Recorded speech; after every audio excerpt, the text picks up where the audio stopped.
It's uncut, it's unfiltered. This is the show of shows. This is the biggest names in drag racing. No holds barred. Speaking his mind. I've never had a problem expressing my opinions, but what we're doing here is bigger than that. These are conversations that need to be had in an unfiltered way. Exploring hot topics. Drag racing's all I've ever done. It's all I care to do. And spreading the gospel of drag racing. I respect the history. I appreciate how far we've come, but I want more for this sport, and I'll fight for it. This is the great American motorsport, drag racing. The Wes Buck Show starts in 3, 2, 1. Hey gang, Wes Buck here, Drag Illustrated Magazine, checking in. It is Wednesday, January 5th, 2022. Welcome to the Wes Buck Show, man. First episode of 2022, first episode of the new year. First and foremost, hey, Happy New Year, and thank you, seriously, from the bottom of my heart, my whole team here at DI. Thank you so much for joining us, not only this Wednesday, but every Wednesday, right? For, what do we call this? Drag Racing's Water Cooler. We think the drag racing show, and it would not be the same without each and every one of you guys that tune in. I want to remind you, today's show and every episode of the show, I think this is episode 238, is brought to you by our friends at Redline Oil, right over my shoulder. How about that timing? Stroud Safety, Elite HP, and Flow Racing. Thank you to all of our partners for your support now and for as long as we keep doing this. And thank you again to each and every one of you guys for tuning in, man. Yeah, it's been a while, Kevin. Thank you guys so much. As you guys guessed it, probably, Not a huge shock here. I got the squad with me. I got the boys in the house. Mike Carpenter to my left, right, whatever, however you're watching. Yeah, we forgot. And the one We and don't know only directions. We don't know Murder anything T, anymore. man. Oh, this show is the official start of the 2022 season, says React 104. I'm sure that's Corey Mahalik behind the keys. If he says it, there. Then hey, man. I guess we got to go with it. Man, we missed you guys. I don't know about y'all, but I have genuinely missed this. Like we went so hard on it there late in middle half of 2021 and through the end of the year. It was like such a weird thing not to have this going on. Like not to have this to look forward to. And even with it being the off season, I think we're only like 45 days away from the kickoff of the NHRA season. I think we're closer to 90 days from the PDRA start, like 70. I think I Googled it yesterday. I should have written it down. Like 70 days from the start of the Midwest Drag Racing Series season. We've got a little bit of time, but it doesn't mean there's not tons to talk about, right? So anyways, thank you guys all for joining us. It means the world to me, Mike, JT. And what's new, guys? What's happening? You guys doing good? You ready to be back at it? Yeah, man. We're back. Yeah. We got a hell of a show today. Did I even say this? That we're going to have Farmtruck and AZN on here. These guys are like superstars out here, right? So we're going to have Farmtruck and AZN around about 3 o'clock Central Standard Time. We're going to plow through the first hour. Of course, we'll spend a little bit of time with the gang from the OKC, the 405. Then at 4 o'clock Central Standard Time, we will dive in to our beloved kind of Q&A segment of the show. Dive into a little bit of back and forth with all of y'all watching in the comments. If you guys have something to say, please join the conversation. Tell us what you're thinking. Tell us what you're excited about. There's a lot to cover. There's a lot going on. And I screwed up bad, guys. I missed this in my list. Earlier this week, in case you missed it, check out dragillustrated.com. Dragillustrated.com. I put up a thing like 11. Where did I put it? I printed it. 10 things, I think it's actually 11, 10 or 11 things that we're looking forward to in 2022. And I just realized after I wrote this, like I made a bunch of handwritten notes, right? This is how I typically do it. Mike knows my song and dance. I write everything down and then it makes its way to the computer. But I wrote down a list real quick. And the first thing I wrote was Sick Week. Tom Bailey's new drag and drive event that's coming up starting early mid-February, something like that. Mid-February, I believe somebody in the comments just said that we're like 30 days out from that event. And I completely left it off this list. I'm going. There is no off season. I mean, there really isn't an off season, and they're racing overseas. I know that deal is not quite as prominent maybe or big as it used to be, but they're racing over there. There really isn't. I mean, maybe take a couple days off between Christmas and New Year's like everybody else, but then it's right back to it. So this deal really is, man. This deal is crazy, and I'm looking forward to it, man. I mean, I was hoping I didn't February forget 6th everything. through 11th. Oh, thank you. February 6th through 11th. I don't know about you guys. I was worried I would come back to the show and have forgotten everything I've ever learned about drag racing. Right? Because it's like I don't know anything anyway, so it doesn't matter to me. You take time off, and it's like you come back and you're like, what do I do at my job, and how do I do it? Yeah. So, No, I honestly felt like that a little bit. And to be honest, I'll come clean here. The last 2 weeks have been, as much as I enjoyed the holidays, I'm a Christmas geek. I love Christmas lights. I love the whole song and dance. I absolutely love it. As a parent of 2 young kids, that magic that exists on Christmas, around Christmas time and on Christmas morning, especially with my little girl, Sophia, she's 7. So, I mean, it's lit around our house. Like magic you call it magic. We call it chaos. It is. It's a mixture of magic and chaos. And I really genuinely do love it. Don't get me wrong. Like I genuinely love it, but I was so ready for it to be over. I mean, it was great, but I was just ready to kind of bookend that. It was great. We all had fun. Everybody's great. My daughter got a hamster. We're that's doing your luck hamster. with that. From what I hear, that's your hamster. It might be my hamster. I've kind of taken a liking to the damn thing. Yeah. Who would have thought? We have an odd pet arrangement in our house. 2 vicious cats and a hamster. You need to call Netflix. You need to get if what's his name can get a documentary about his zoo, we need something about the Buck family zoo. I actually pitched this to the family last night. I said, I'm not totally against a hamster farm. Like, I don't know if that's a thing, but let's get like 65 of these things. You got to clean up after them, T. Would you leave them in the cage for 6 months? My God, I got 3 kids. I do enough cleaning. A man's work is never done. That's right. A man's work is never done. I just chase Stacy around like, pick that up. You know? Yeah, JT gets do you really do the point mad. and shoot? Yeah, the point and shoot. Like, hey, that needs cleaned. That needs cleaned. Why is there shit on the counter? Yeah. JT gets really mad when his kids poop in their cages. He gets really mad about that. I know. Yeah. And he makes them clean their own cages. It's weird. It's awful. It's awful. Oh, it's terrible, then man. Hey, real quick. How was golfing in what appeared to be, I don't know if everybody follows Murder T on social media or just me, but it's pretty interesting. Like there's no lack of excitement on JT's social media. How was golfing in sub-zero temperatures? It looked cool. We had to drink a lot of whiskey. Yeah. Shocking. Yeah, it was I bought a cover for it for my golf cart and everything, but yeah, it was so cold. It was Is it still super cold up in Northeast Missouri right now? Wind chill's like -2 right now. Oh my gosh, really? Perfect. No, I'm joking. I don't miss that hate at all, man. Completely. I really don't. I don't miss it one bit. So you guys golf every New Year's Day. Is it how long has this been going on? It's been going on for or is it like everybody's dads did it, and I mean it's just tradition, you know. Yeah. So whether you can play decades, one hole, right? Yeah. Whether you can play one hole or 2 holes or 18 holes, you know, everybody, which I kind of dig when it's really cold, you know, we only play a couple holes and then we everybody just runs to the bar in their golf carts and side by sides. That's really what it is. I mean, that's what you're out there for. You're just happen to be golfing in between. Listen, every single thing JT does is virtually an excuse or a solid reason to party. Right? And there's no shame in it. I love it. Matter of fact, man. I think we partied till about 4 a.m. You know, so we kept the round going. It's unbelievable, man. I appreciate it, though. Aren't we?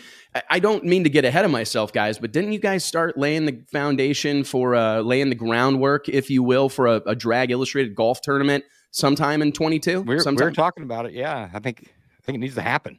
I think it does too. If people, shoot us an email, hit me up directly, Wes at Drag Illustrated, JT at Drag Illustrated, Mike at dragillustrated.com. We'd love to know, because that's something that we actually really think that we want to pull the trigger on probably early in the year, probably like late Q1, early Q2. I think it'd be cool to do like either leading up to a big NHRA national event or immediately after one. Yep. It'd be a ton of fun, and we could probably do some good, raise some money. Keep everybody in one spot, you know, for just a couple more days or an extra day even. I think you could knock it out. If we're going to do like a 1-day tournament, you know, we could knock that out, and then everybody could lick their wounds on their way home. Yeah, that's no doubt, man. It's no doubt. I will definitely be licking those wounds.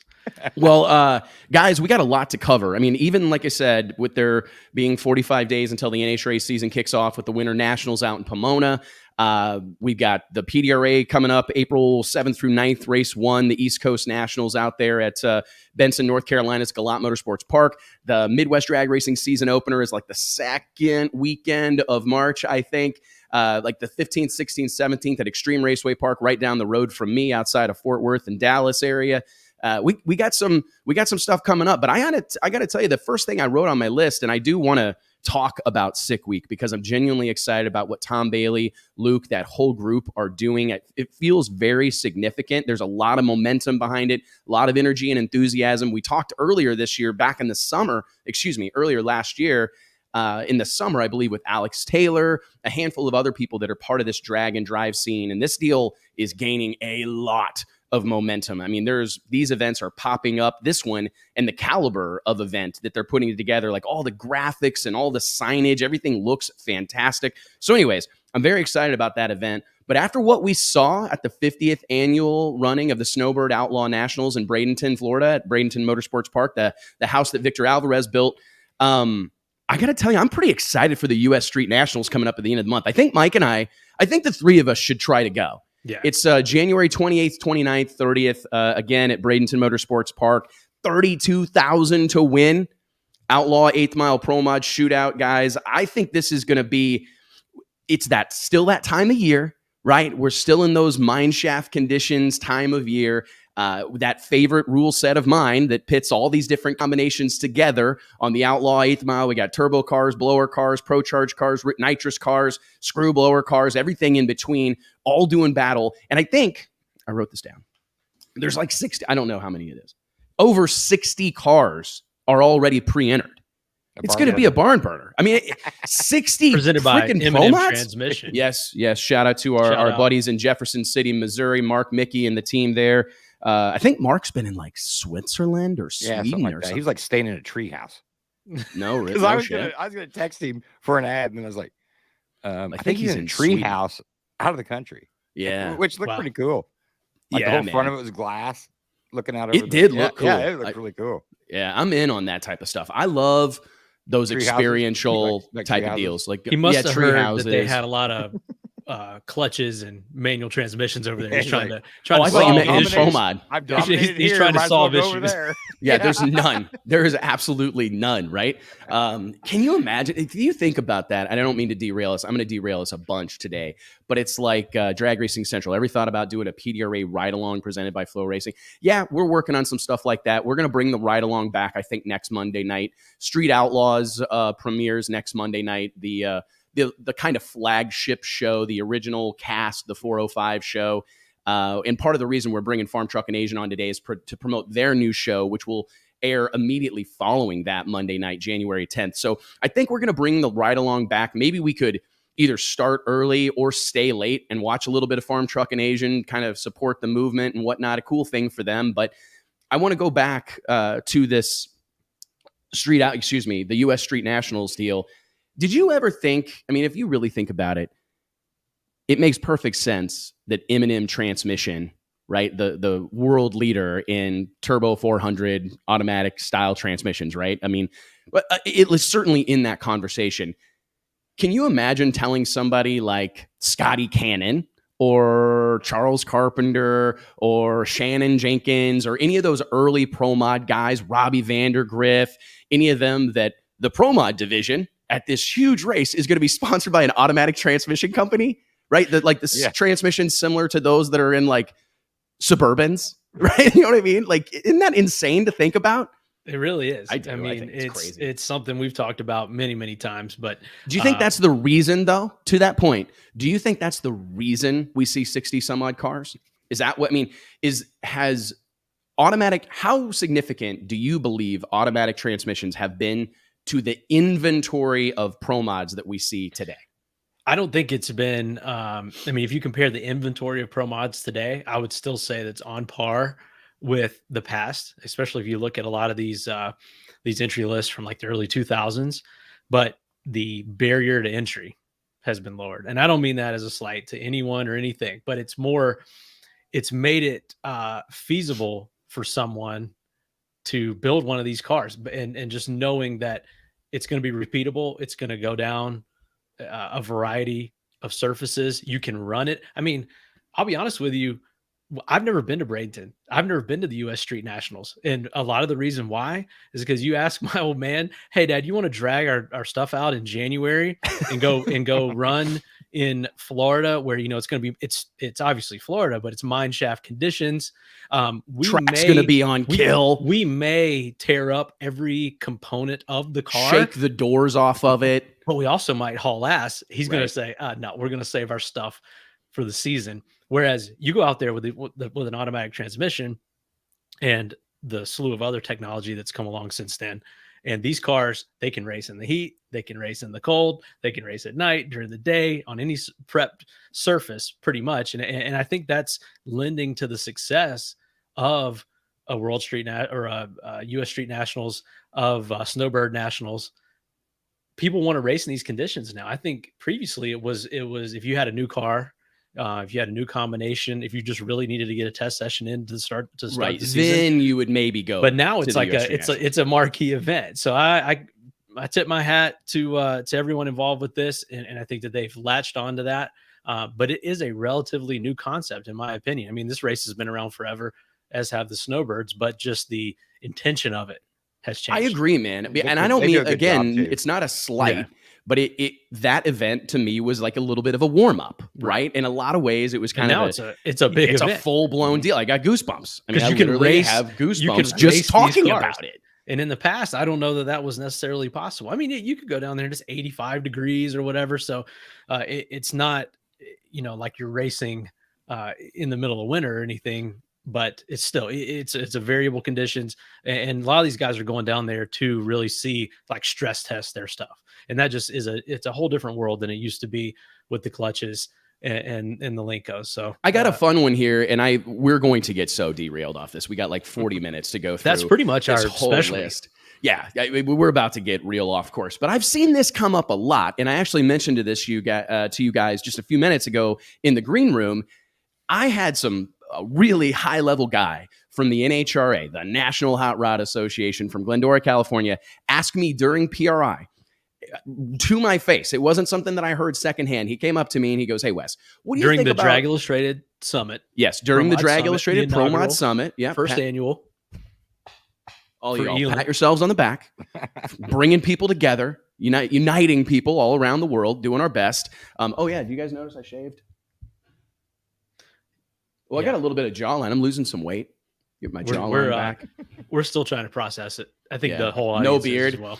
I really wish I would have done this at PRI. I think it would have been smart to have reintroduced the little bit more clean shaven look at PRI, but I kind of missed it. Mustache. Yeah, I would have really. I can hardly grow one. I did that at the done last road bowling thing I went on. Remember that? I did the I do done remember the that. creepy twisted up deal. mustache. And you called me Lyle and said, Barnett. Hey, "Take that this is stuff true off too. your Did you guys see there were social media." 700 cars in Bradenton for that bracket race? Yeah. For the New Year's Nationals? Yep. What the I mean, what? People are ready to go 700 racing, cars, man. dude? That's some shit that People was are ready. typically is reserved for the U.S. Nationals. Look at PRI. Look how busy it was. I mean, Did you guys get that press release from PRI? Crazy. What is it? People are ready. But how much of that do you think is Bradenton really kind of putting its stamp on this time of year and being a racer friendly track? I feel like that's racers showing support for a track that has shown support for them and does things the right way. I agree. And you can't really say enough at this point in time about what Victor Alvarez is doing. I feel like he's invested in that facility. Wade Rich can't leave Wade out. They're doing a great job, and they really have done a fantastic job. Ben 660, this makes me feel good. When is Wes having surgery? Hope that everything goes well. Thank you for that. I've lost almost 15 pounds. I've rededicated to cardio, and I think, knock on wood, I think I fixed my back. I mean, I still have a herniated disc. I got an MRI, and my surgeon looked at me. He's like, "Bro, you need surgery. yourself, Like you crawled. Like," he goes, "I expected you to crawl through my door when you came back in." But I said, but I wanted to wait on the surgery because I'm not big on doctor needles, getting cut on. I've never had any surgery. Yeah, I've never had not the surgery he's talking about, Wes. Oh, it's not? No, I'm just kidding. Oh, geez, you guys are mean. Oh, that I thought you guys were caring about me, and this is all Lyle Barnett And you've lost your driven man card. and I've lost my man card for shaving off my beard. Man, I'm all here. I thought somebody cared about me. Whatever. Anyways, going back to the NHRA brass story, he asked me, "What do you think about going from quarter mile?" Now talking about NHRA legal racing, going from quarter mile to eighth mile. And I told him in that moment, I said, "Man, I never even really." I mean, it has crossed my mind, it has crossed my mind, but I just never even really thought about it as a real possibility. So I've never given it much energy. I've never given a whole lot of time to think about it. But hearing it from who I was hearing it from, I go, holy shit, this is like legit on their radar. So I pose that question to the audience, pose that question to you two. Is that the fix? I mean, with all the rule controversy and everything that's going on, all the struggles that the NHRA Pro Mod Series has had, right, with participation and rule drama, et cetera, et cetera, et cetera. Is that the answer? And are we seeing that from events like the Snowbird Outlaw Nationals and the fast approaching U.S. Street Nationals and the participation, 50, 60 cars pre-entering for these events? Right now, granted, they're big money. There's no competition this time of year, but are we seeing an answer kind of appearing in front of us with the change to eighth mile racing? Will that bring all this together? I don't think so. I mean, I view it as two separate things. I view the racers that attend these outlaw races, the PDRA races, they're a different breed than the NHRA racers. And I really believe that at this point in time, that's the only thing that separates NHRA from these other sanctioning bodies and these other places where you can go race. It's really, I mean, it's the last place where you can race quarter mile for all intents and purposes. So Especially now they're going to allow screw blown combination in. I know it's a bit of a handicap version compared to the 8th mile version, but I think it's kind of the last calling card of separation that NHRA has. Also, I think it would be odd, and I know it's been done in the past, where you've got all these other classes racing quarter mile. Virtually every other class that's on the property outside of the fuel cars are racing to the quarter mile, and then you drag these cars up there and they race to the 8th mile. And so we've got three can't stand that distances. level of confusion. We got 3 distances that these cars are racing throughout the event, and that to me causes confusion, especially for the casual fan, which, you know, NHRA I think is a mix of casual fans and of hardcore fans, and also it's just less impressive. I mean, I'm big on the show and making sure that these cars look impressive. And I don't care what you say. I mean, you drag a pro mod back from the early 2000s to one, you know, a small 8th mile track. We've got tons of them here in the Carolinas, but even around the country, like a Huntsville, something like that. And you watch those cars try to navigate that versus, you know, at ZMAX Dragway, and it loses some of its luster, in my opinion. So, if they ask me, stick with quarter mile. But if it's obviously they're suggesting this or thinking about this as a way to try to increase car count. So but that's what I was going to say. The answer, then say it did though increase car count. I mean, how many cars do you want? I mean, I know we have problems getting that many cars on the property, but you don't want 50, 60 cars showing up. Right? Yeah, and then you're going, you can't they're not getting the time they deserve anyway. You know, and there's a lot. I mean, there's a lot to unpack here, really. I mean, because if you think about, I mean, Mike, that's a great. I mean, I agree. I have long since loathed, with like a real serious level of loathing, the 1,000-foot 8/4 mile. I hate that. I hate that level of confusion, especially as we try to grow our sport, right? As we try to bring new people in. Mean, as people want to watch drag racing, it's like, okay, that car ran XYZ ET to the quarter mile. Now this one runs this ET, so you can kind of compare them. If they're all running different distances, it becomes more of a participant-driven thing where you've really got to than it already is. Yeah, you've got to understand a lot of intricacies to embrace this versus it just being an all-out show that someone can enjoy. But I do think that there's some valid arguments to it. Like, I do think there was a comment earlier about just the price difference. You ask any of these dudes about the difference from running it, that almost everything that happens bad in drag racing happens beyond the 8th mile. Almost that's what all separates of it. So that is, and to your point, that's what makes, I think that's part of the magic, you know, the Christmas magic of NHRA Pro Mod is that it's not for the faint of heart. It's not for everybody. Not everybody can do it. Not everybody can afford to do it. Not everyone feels comfortable doing it. I get that. And I like that part of it. I've argued for many years that pro level drag racing should not be something that just anybody can do. It should be something that scares off some people, that is beyond the scope or skill set of some people. I really do think, but it's a huge savings financially. It's definitely safer.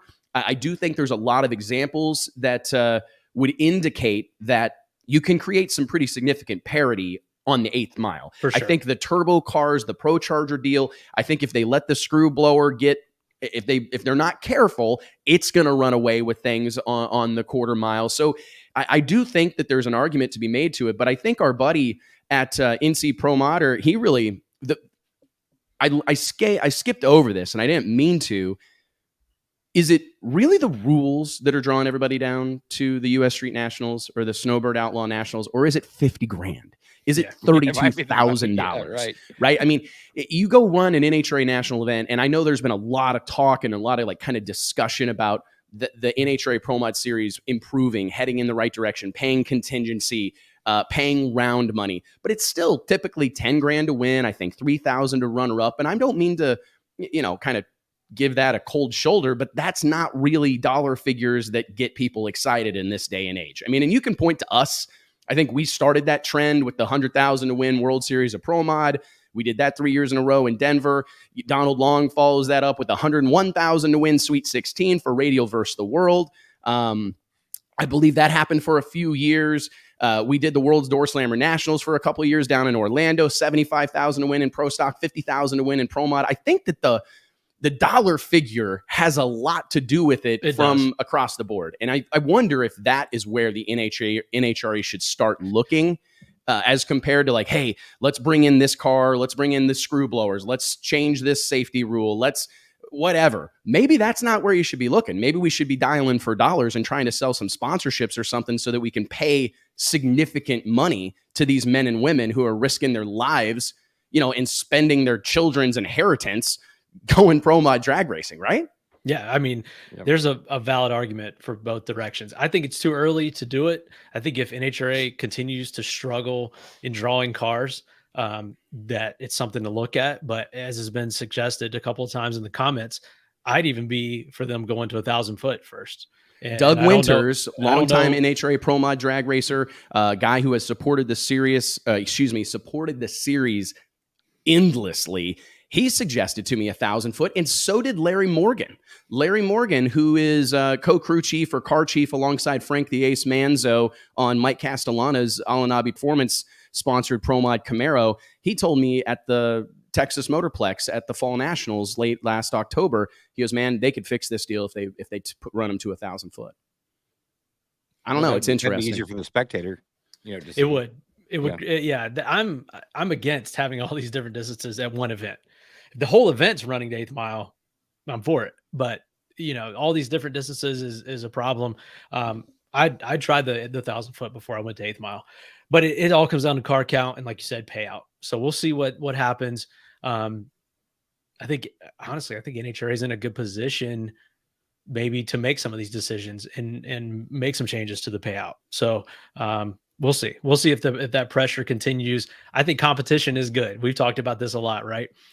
When NHRA was the strongest, especially when it comes to door slammer racing, is when IHRA was really driving the bus on that deal. So, and then you had ADRL, then came along PDRA. Competition's good. All these other events that we have, these outlaw events, are good for door slammer racing as a whole. If that keeps up and the pressure keeps on NHRA, we could see some things happen. So I say this is all good for the sport and all good for pro mod racing. I tend to agree, man, but it is interesting because going back to Sick Week coming up, I believe, JT, could you reiterate that? Like what, the first weekend in February, the second weekend in February, something like that? At February something to 11th. If you could find their whole schedule, that would actually be badass. If you could help me real quick. But most of these drag and drive events, just as an example, Hot Rod Drag Week, I don't even know if they have a purse. I mean, I think you race for like a guitar autographed by ZZ Top or something. Like I'm being serious. Like it's like a big trophy. Yeah, it's all and for the trophy. And I don't know if there's any sort of payout that is associated with Sick Week. 6th through 11th. JT, are you on their website? Yeah. Is there anything about payout information on there? I'll look. Yeah, if you'd look for me, that'd be awesome because I find that to be interesting as well because there are events that have managed to create a lot of buzz and garner a lot of attention and get a lot of participation from racers and fans without having crazy payouts. And I think that goes to customer experience. You go down there and you get treated like royalty. Hot Rod Drag Week, you get all this coverage, 13, 20 videos there following along on YouTube, Motor Trend. I mean, there's all sorts of coverage that you're going to get from it. So there's got to be some sort of, there's got to be a big value proposition, right? And so if you're going to, like in the NHRA's, for instance, with the National Hot Rod Association, and I'm being fair to them by saying you can only do so much, right? I mean, they've got 600-700 racers on the property. They got 100 pro racers on the property. It's very difficult to make every single human being feel like $1 million. It's hard. I think they could make more of an effort than they do, but I don't want to like bash on them for that. But it's, if you can't give all that attention to your racers, right? And if you don't have the manpower or what have you to create that incredible customer experience, I think you got to find something, and it can't just be a safe place to race. So if it's not going to be this incredible experience, we're going to be able to get free tickets or bring all your buddies to the starting line or whatever, pay big money. right? I mean, it just goes right back to that. What is the big value proposition here? What's your big offer? What's the irresistible offer? Bradenton, it's big time money, right? Some of these events, I think that was, I mean, it has to be considered as part of the success of Donald Long. Right. He's paid big money since day one. I mean, he's paid big money since that deal started. And I'm not saying that it wasn't his promotional style and his online antics. He did a ton to get where he is. But I really do think that it starts with paying that crazy money. So if you can't shake everybody's hand, if you can't make everybody feel good for coming through the gate, you can't, do the things that I anticipate Sick Week will do or Hot Rod Drag Week will do, man, pay them the money. And I really think they'll come out of there, or they'll come out and support it. Speaking of money, NHRA is kind of throwing the money at Top Fuel and Funny Car with these these shootout That's a deals, which is great segue. Yeah, which is something I think that kind of shows some of the thinking with NHRA, and I think that something like that could work for some of the other classes. At any level, it's good to see these come back. I think, some of the coolest things that ever happened in NHRA were these shootout events. They're so important, man. And for those that don't know, and again, I'll point you to dragillustrated.com. We just I slammed together a blog post on Monday morning, just kind of outlining some of the stuff that we're excited about in 2022. And one of those things were, as Mike's talking about, the newly announced NHRA Nitro All-Star Shootouts. These are going to be two separate endeavors. There will be one in Gainesville that caters to the Top Fuel guys, and there will be another one at, of course, the NHRA US Nationals for funny car competitors. These are really cool deals. They haven't I don't think they've announced a sponsor yet, but I think it's been since 2017 was the last results that I could find from like the Traxxas shootouts, which were the last ones that I could kind of remember. Is NHRA. Which, I think that's what it is. I think there's appreciate you. Yeah. I mean, high time in my opinion. As far as I know. Yeah. So from what I understand, So, and this is another couple cool things. JT, you'll appreciate this. First and foremost, to Mike's point, 75,000 to win. Not 200 grand. Like I saw someone in the comments. I agree. 75,000 isn't enough. I admit. But it's a huge step in the right direction. It's way better than zero, right? Or what they were, what they were racing for. Yeah. It's way better. Now, if they would have come out with this deal and it was like 5,000 or 10,000, I'd have been the first one on here, like just letting them have it, man. And call basting them. But Drag the Racing call Central, the call outs thing, that's what I was going to mention next. Were you aware of that, T? Yeah, I did. That's like right up your alley. I mean, we'll talk with Farmtruck and AZN about this, because how interesting is it to see the National Hot Rod Association, 70 years strong, the final word in all things drag racing, right? That's a slippery slope, though. Some of the Street Outlaws tricks, right? I think it's cool. Yeah, but that could be a slippery slope, as we've seen on the shows. You start.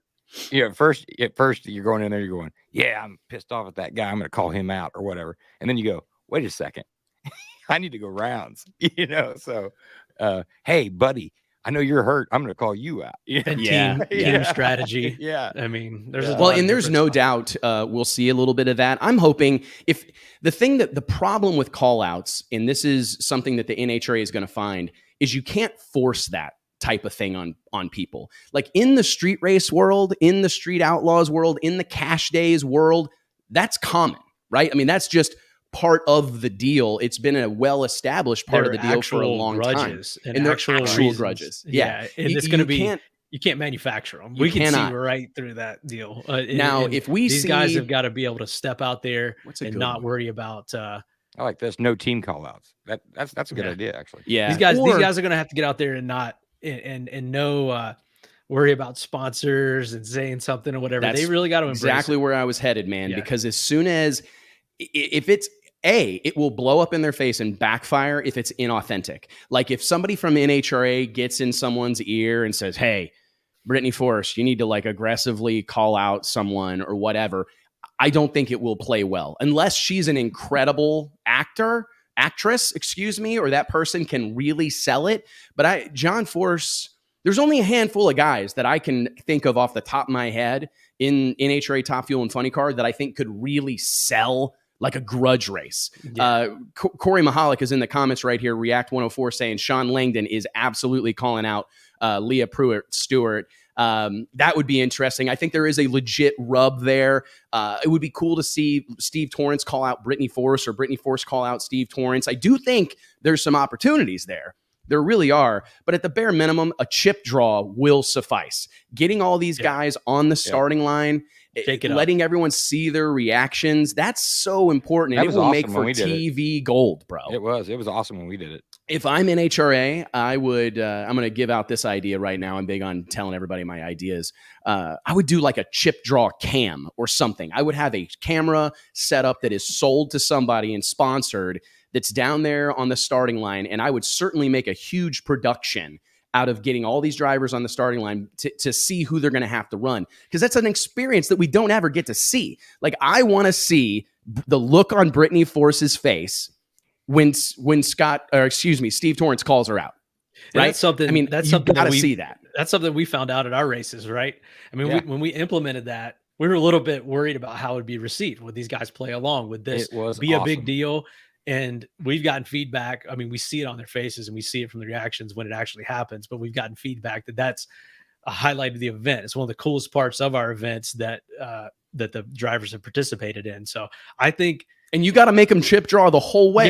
Yeah, you can't put them on a ladder after round one, which we've done in the past. We did it on the starting line first, but in the staging lanes, like, I was a little bit worried for my life on a couple of these chip draws when the results happened and teammates had to race each other and, you know, the whole deal, especially in pro stock. So it's an interesting it produces deal. some moments. It will produce some moments. The NHRA has to go into that with an open mind. Don't force it.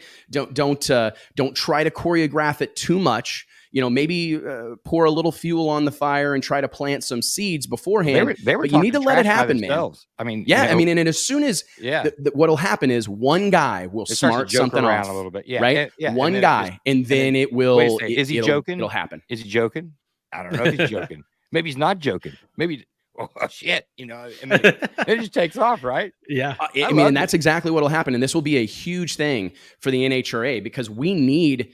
I don't think the current points format or the current, you know, the way it really works right now with the, and I mean, maybe this has always been the case, but it's just hard to generate those rivalries. I mean, they happen sometimes, but our sport's so clean and so clean cut and everybody's so classy and all the corporate sponsors and everything. It's very vanilla, right? And no one wants to hurt anyone's feelings. But I think if you put a considerable amount of money. We're going to see, I think we're going to see more of that though. We talked about this with Ron Capps. We've talked about it a couple different times. The breaking up of the super team or super teams is going to encourage less of that.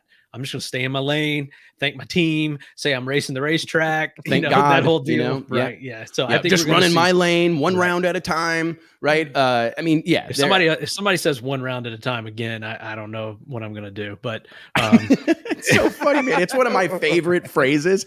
Like I've heard people say that. Not going to take him lightly. Yeah, I'm going to take him lightly. We're just taking this deal one round at a time. Well, no shit. We're all taking it one round at a time. I must have heard that 100 times. Like, so we weren't going to take him lightly. You know? Oh, yeah. Like, can't take that guy lightly. Well, yeah. I mean, he's got a pro mod. You know what I mean? Like, most of them are fast. The slow ones are fast. Yeah, that's right. Yeah. Oh, well, speaking of, I think something blow the tires off, you know. Real quick, what about turning the boards off? Do you see? We're getting a lot of comments. No, they would. I would love that. I know they would never do it. We tried, but that. Man, that blew up in I mean, come on, the people hated it. Really, I don't know. I don't think everybody hated it.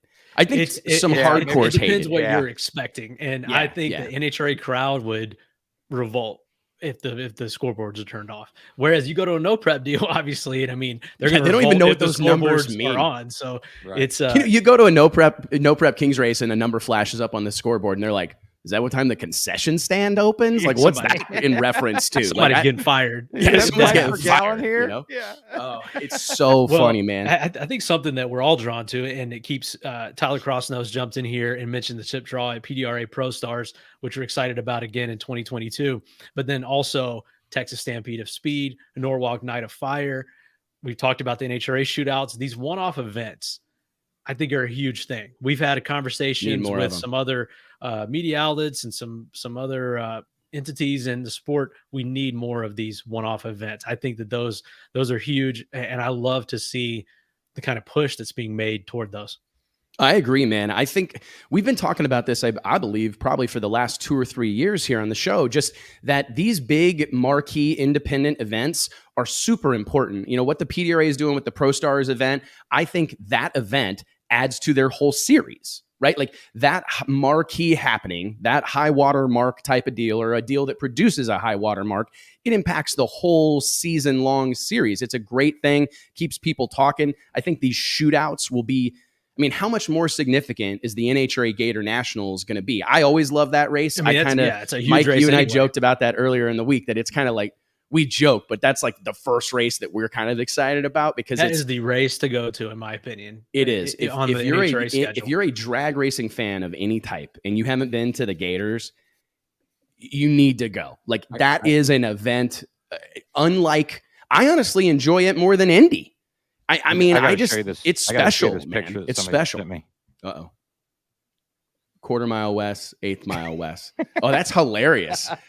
Who sent that? Lyle. That's Lyle Barnett. That's hilarious. Oh man, that's hey, good. make sure you follow me on Facebook, Lyle, if you're not already, you know, trying to grow the social following. You know, I know you ripped those photos off my Facebook page. But anyways, seriously though, I think that how much the Gator Nationals and specifically the U.S. Nationals needed this shootout. Like, now, I've argued that the magic still existed, and I really did get tired of hearing people that Indy wasn't the same and the U.S. Nationals isn't what it used to be. I disagree. Still a very special happening in our sport, and there is a unique experience that comes with walking on the property of that drag strip and being at that event. However, not having a big shootout or something happening that was beyond the norm, I think it hurt it. I really do. So bringing back this shootout, and I don't know if you mentioned this, Mike, but we're returning in 2022 to eliminations on Labor Day on Monday. That's going to be fantastic. Race, that's a big on deal. Monday. Yeah, it really did. I mean, I get it. I totally get it. After you've been there for approximately 18 days, which is what it feels like brutal, at Indy. bro. And I totally get it. But being able to turn that deal on Labor Day and see those eliminations alive, I think is a really, really cool deal. It also, I think, moves it off of, I think there are other race, obviously the Indy 500 or not Indy 500. What am I trying to say? What's the big the NASCAR Daytona race? 500 or the Brickyard? Yeah, whatever big NASCAR race is happening. There's a lot of stuff happening. Coca-Cola race on or something Sunday on Labor Day. So getting it off of that, I think is a huge deal, and it allows it to kind of stand alone. I always thought it stood alone by being on Monday. Yeah, so I agree with that wholeheartedly. I think that's a huge deal. But yeah, I'm excited about it. I'm excited about the Gators. I think we're going to try to go to the Gators this year. Yeah, we're going to try to go. Or 2019, and haven't been since, and I'm looking forward to going back. Yeah, I really want to go to the Gators this year. Another one that's going to be right in my backyard that I'm excited about in 22 is the second annual Funny Car Classic. This is an event put on by a longtime friend of Drag Illustrated, Chris Graves. Chris and his wife, Tara, great human beings that have really done something special, in my opinion, with the Funny Car Chaos series. They tour all over the United States putting on these funny car races, but their kind of crown jewel, to your point about huge independent events, is the Funny Car Classic at the Texas Motorplex. It's in the spring, I believe. It's in March, maybe. I don't know off the top of my head. JT, if you want to look that one up for me, that'd be awesome. funnycarchaos.com. They had 68 funny cars at that deal in 2021. Yeah, it was huge. I mean, during a global pandemic, 68 funny cars of every variety. I mean, we had big Del Worsham was there with a legit big show NHRA funny car, right? All sorts of nostalgia nitro cars, a bunch of heavy hitting top alcohol funny cars. I think that event is going to be extremely, extremely significant. I would be surprised if they have any less than those 63, 4, 5, 6, 7 cars. I bet they break 70. I think that we're going to see more top alcohol guys show up, being that Kyle Smith, top alcohol funny car racer, NHRA top alcohol funny car racer. He won that deal running like I think he went 353 in the final, beat Del Worsham, who knocked the tire off.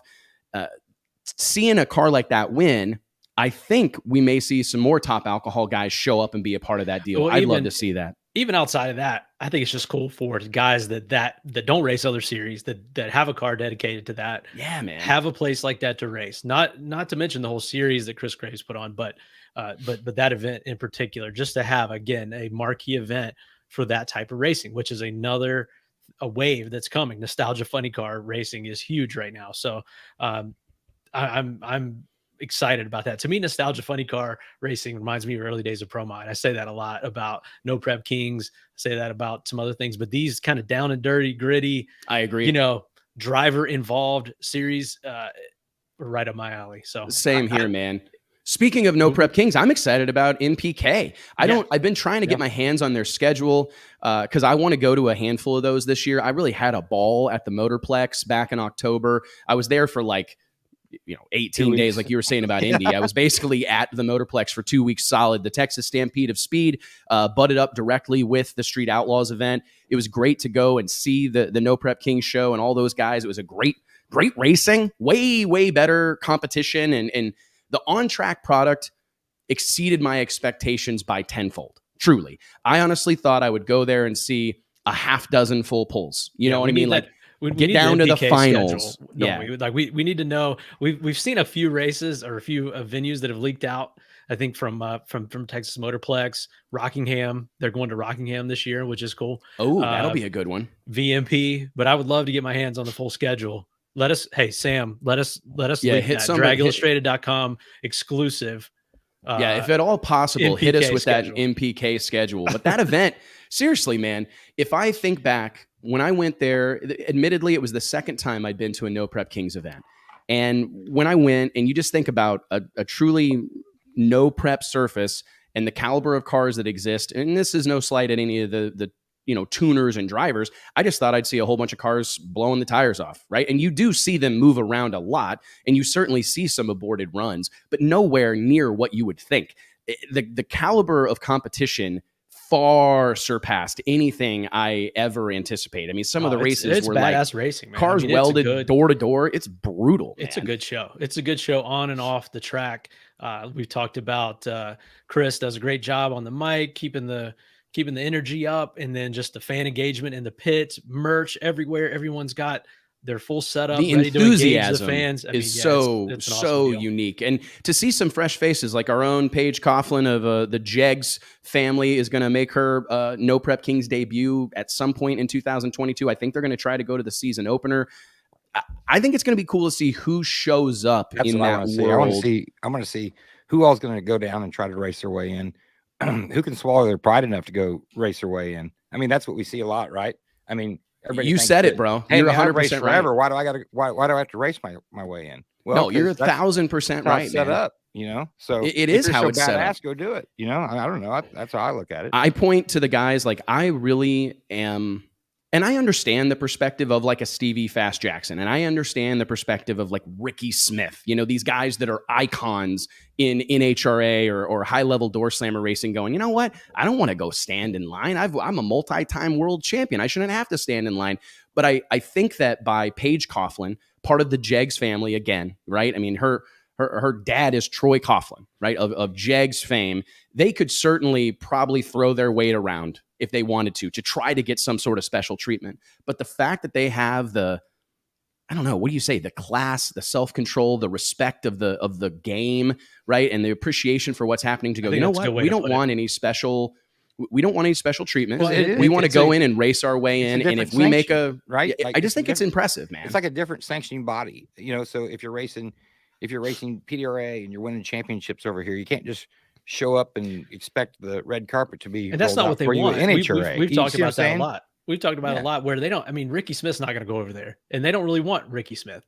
They want a Paige Coughlin because she can kind of build her career there. I know she's been racing sportsman division for a number of years, but this will be her foray into, let's call it pro racing or door, professional door car racing, and she can start there and build her career and become a name there. To me, that is the draw of the future Street Outlaws or future Outlaws, whatever they call it, and building your name over there, not crossing over when you're at the highest level of another division and you go try to cross over there. I don't think that really helps anybody.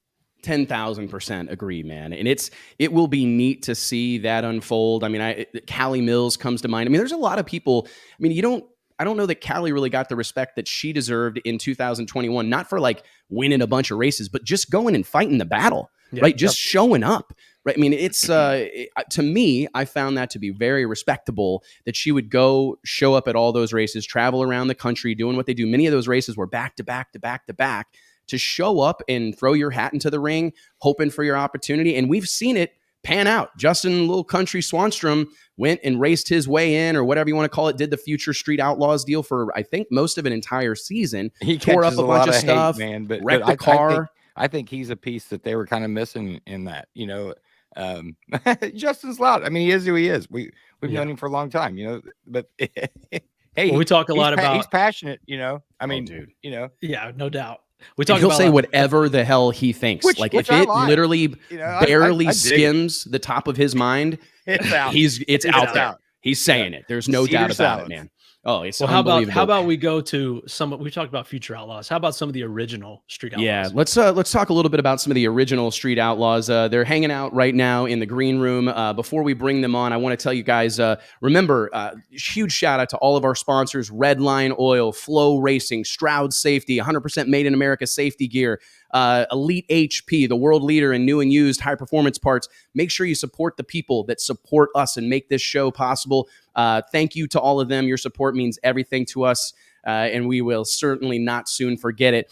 Our next guest, I'm so excited about this because it's a fun and exciting, lighthearted group of guys that love to talk shop, love to talk drag racing. They've got a brand new show coming out next Monday night, January 10th, 2022, immediately following the season premiere of Street Outlaws, the original Street Outlaws show, the 405 guys, right, from Oklahoma City. Immediately following the season premiere of Street Outlaws on Discovery Channel, we will get to see the season premiere of Street Outlaws, Farmtruck and AZN, a spinoff show. These guys built a huge brand on the back of that show, and it's a crazy thing to see them spin off and do their own thing. Ladies and gentlemen, without any further ado, the ones, the onlys, Farmtruck and AZN. Maybe JT. There they are. I was trying. Hey, what's going on, man? Hell yeah, we're kind of intimidated. What's up, guys? This is such a polished show. Oh yeah. Right. Wow, man, we're impressed, man. We have no idea what we're doing. Well, we're certainly trying. It's taken a lot of time. Yeah. We're certainly trying, man. Thank you guys so much for joining us. Shout out to Lou for making this happen. It was good to see you guys a little bit at PRI. I want to touch on this. There's a long, long way to go. Again, thank you for being here. But can you, I don't know, maybe try to help us wrap our heads around how you guys feel? What's it feel like walking around PRI in 2022? I don't know if you guys had ever been to that event prior to the explosion of Street Outlaws. Oh, no. I'm just talking about like many moons ago. Oh, yeah. I'm sure you guys know what it's like to be relative unknowns, right? I know that's a story that I tell a lot. Walking around the PRI show floor, just hoping and praying someone would be friendly to me. Please be nice to me. Please let me see one familiar face. It still hasn't happened 15 years later. But I saw multiple times, anytime I saw you two, there was a crowd of people stopping you on escalators. You're bouncing around. We could hardly talk because you've got a laundry list of appearances. I've known you cats for quite a while, Jeff, a long, long while. Is it hard to kind of quantify how this whole deal has happened? Is it a constant pinch myself type of thing? Totally. For us, it is. I don't know how the other guys have approached this or how. All right. Can you hear us all right? First Yes. and foremost? Yeah. Yes, sir. All right. So, I don't know how the other guys have received it. But for us, it's difficult for us to completely take it home, right? Like if you take it home, then it feeds your ego. It makes you believe, oh, this is us. We did it. We are famous for being famous, right? Like, and so we did it. We finally reached that point by being so average. Somebody noticed us, right? So it is weird. It's still weird every single time because at the end of the day, no matter how many people are saying they notice you, how many people are proud of you or whatsoever, you still have to go back to an empty hotel room, right, and put your dirty clothes in your luggage, right? So it's for us, it's a very cool job. It's an opportunity for us to meet a bunch of people we wouldn't normally get to meet, and they've open doors for us that they don't normally open for the regular guy, which is unfortunate because they're just willing to take more risk on us for whatever reason that is. And that's a blessing, I guess. I always say, we're regular guys with a cool job, and that's about as far as it goes. So. Do you think that regular guy, and I know that it's no act, that we talked about this earlier in the show, like the NHRA, they just announced late last year that they're going to do some shootouts in 2022, and they're going to borrow some of the tricks of the cash days trade, and they're going to do call outs. Okay. Right. So we're going to see Top Fuel and Funny Car guys calling each other out supposedly, or chip drawing. Very cool. But my kind of reaction to that was, man, if it ain't authentic, if it's not real, don't bring it. And I'm just curious, is that what you guys point to? Because this is no act. You guys are regular guys. I think you're right. I think that if that doesn't translate well, it will affect their existing audience. They have a captive audience that's worked really well. We obviously we're separate. We're running parallel with one another. But you guys know that our audience is different than the NHRA audience, and there's a reason for that. So I think if NHRA is willing to attract our audience by doing that, okay, that they got to take some risk there. But I don't think that they're adding any more additional value to the people that already love NHRA. I think it's a unique perspective, man. Mm-hmm. I think it's the human element that's important in anything, and when you remove that and make it cookie cutter, the more human that you can put in it, the better the show is going to be. Yeah. So I had no idea that NHRA were going to start that, but I think that would be great for them. It's going to be a different approach. Then you have to kind of also look at the other side of the coin. What if No Prep Kings begins to take some of NHRA's, and they have, right? Like everybody borrows things from everybody. But what if No Prep says, we're gonna more streamline it. We're gonna tighten qualify them or whatever, right? Yeah. We're gonna quantify them. What if we usher in the drivers and you can't get autographs when you want them? What if you can't see them in the pits? What if you're buying merch through a third party person taking a cut of the merch, right? What if they begin putting some NHRA spins and twists on their approach? Is that going to improve it? I don't know. Maybe it will. Maybe it won't. So I just am not. My hands and feet aren't in both of the businesses enough to know.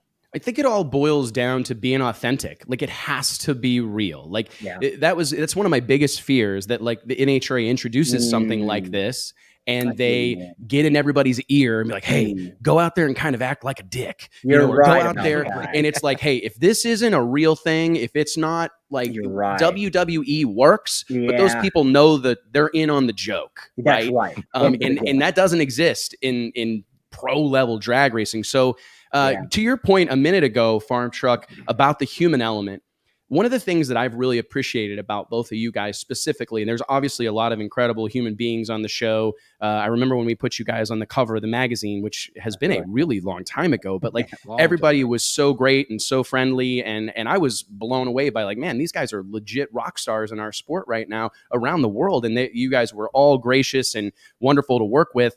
But one of the things I've noticed about you two specifically is that you've gone all in on this, right? I mean, you guys have completely done all the appearances, showing up at races, hosting events of your own, all sorts of branding endeavors, beef jerky, merch, whatever, you guys went all in on that. Is there, and I'm very bad about turning every one of these shows into like a life lesson thing. I like it. But I do think that a lot of racers watch this and they expect to watch and learn, right? Or maybe garner a little bit of wisdom or whatever.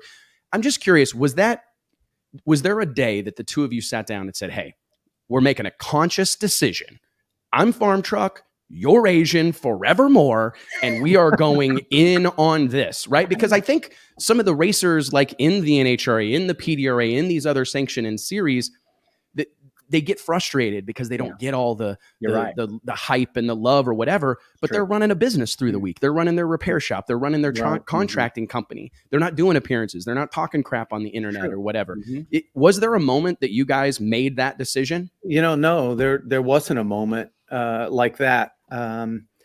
Basically what it came down to is we have always been all in all the time, no matter what we've done. I've done a lot of carpentry before the show, and Asian was a sign guy. Well, he was 100% in on the signs, and I was 100% in on the carpentry. So whenever we got together and we were going to do this show, it was never a question. It's all out or nothing. Yeah, I think, and like you said, Wes, not to get too philosophical, but we are who we are from the beginning, from the womb to the casket. We are who we are. And I think that, when these guys begin feeling left out, they begin feeling like, well, why I should go harder on this. I should quit my day job, or I should maybe just quit racing because I'm not good at it. The question isn't whether you need to stick with what you're good at, but you need to bring people into your team that are good at what they're doing. Farmtruck is good with seeing the big picture. He's good at seeing the creative. He's good at putting together these ideas and making them happen. I'm good at the business. I'm good at seeing how to capitalize on these opportunities. How to be better influencers, how to improve how we can communicate our message to the rest of the world. That's what we're good at. We've always been good at it. I've been communication, and Farmtruck has been hands-on, hard work, grind it to a fine powder. But the key to success, we didn't realize, we've known this all along, but we didn't simplify it. And to simplify it is you have to obsess over what you do. Any sports figure, any race car driver, they all obsess, and that's all they think about. That's all they do. And eventually they become successful. It's true, because you guys already have courage. You guys are already going fast and doing stupid stuff. You have courage. So it's not like you're scared of anything. That's right. You just need the people around you to also have the courage to do what they're doing for you. So I think if you're missing that element and you're like, you can't find it in yourself, you got to hire them. You got to hire them, bring them on, make them business partners, get your wife involved, get your kids involved.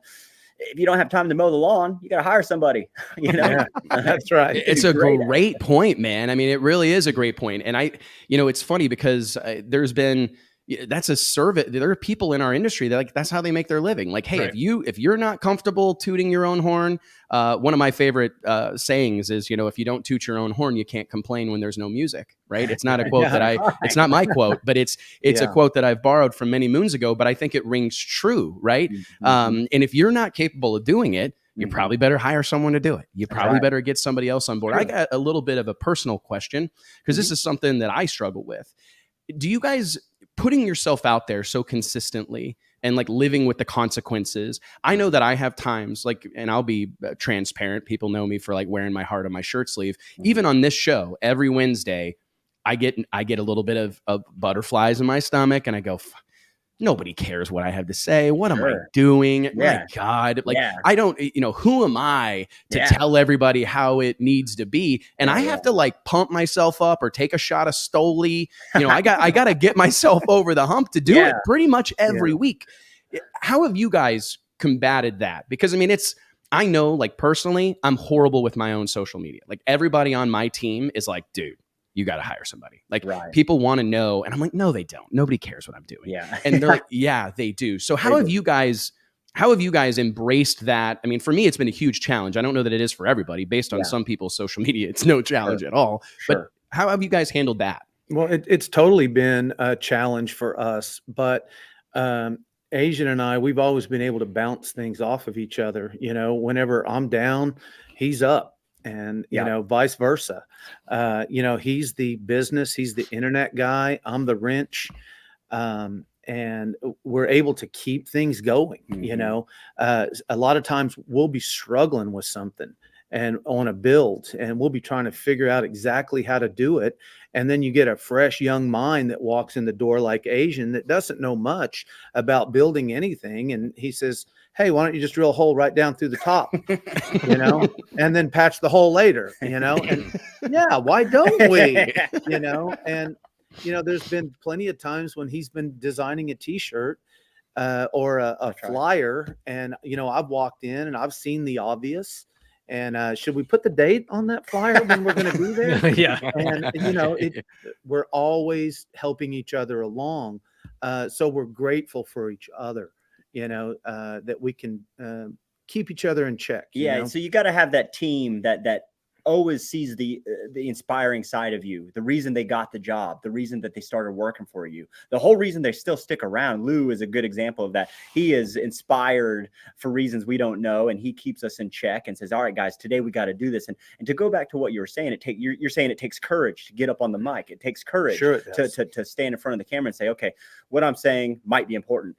Well, half of it's true. Half of the people in the world don't give a crap about you, and they don't. And that can be a fact. That can be okay. Okay, so half the world isn't going to give a crap about me. That's okay.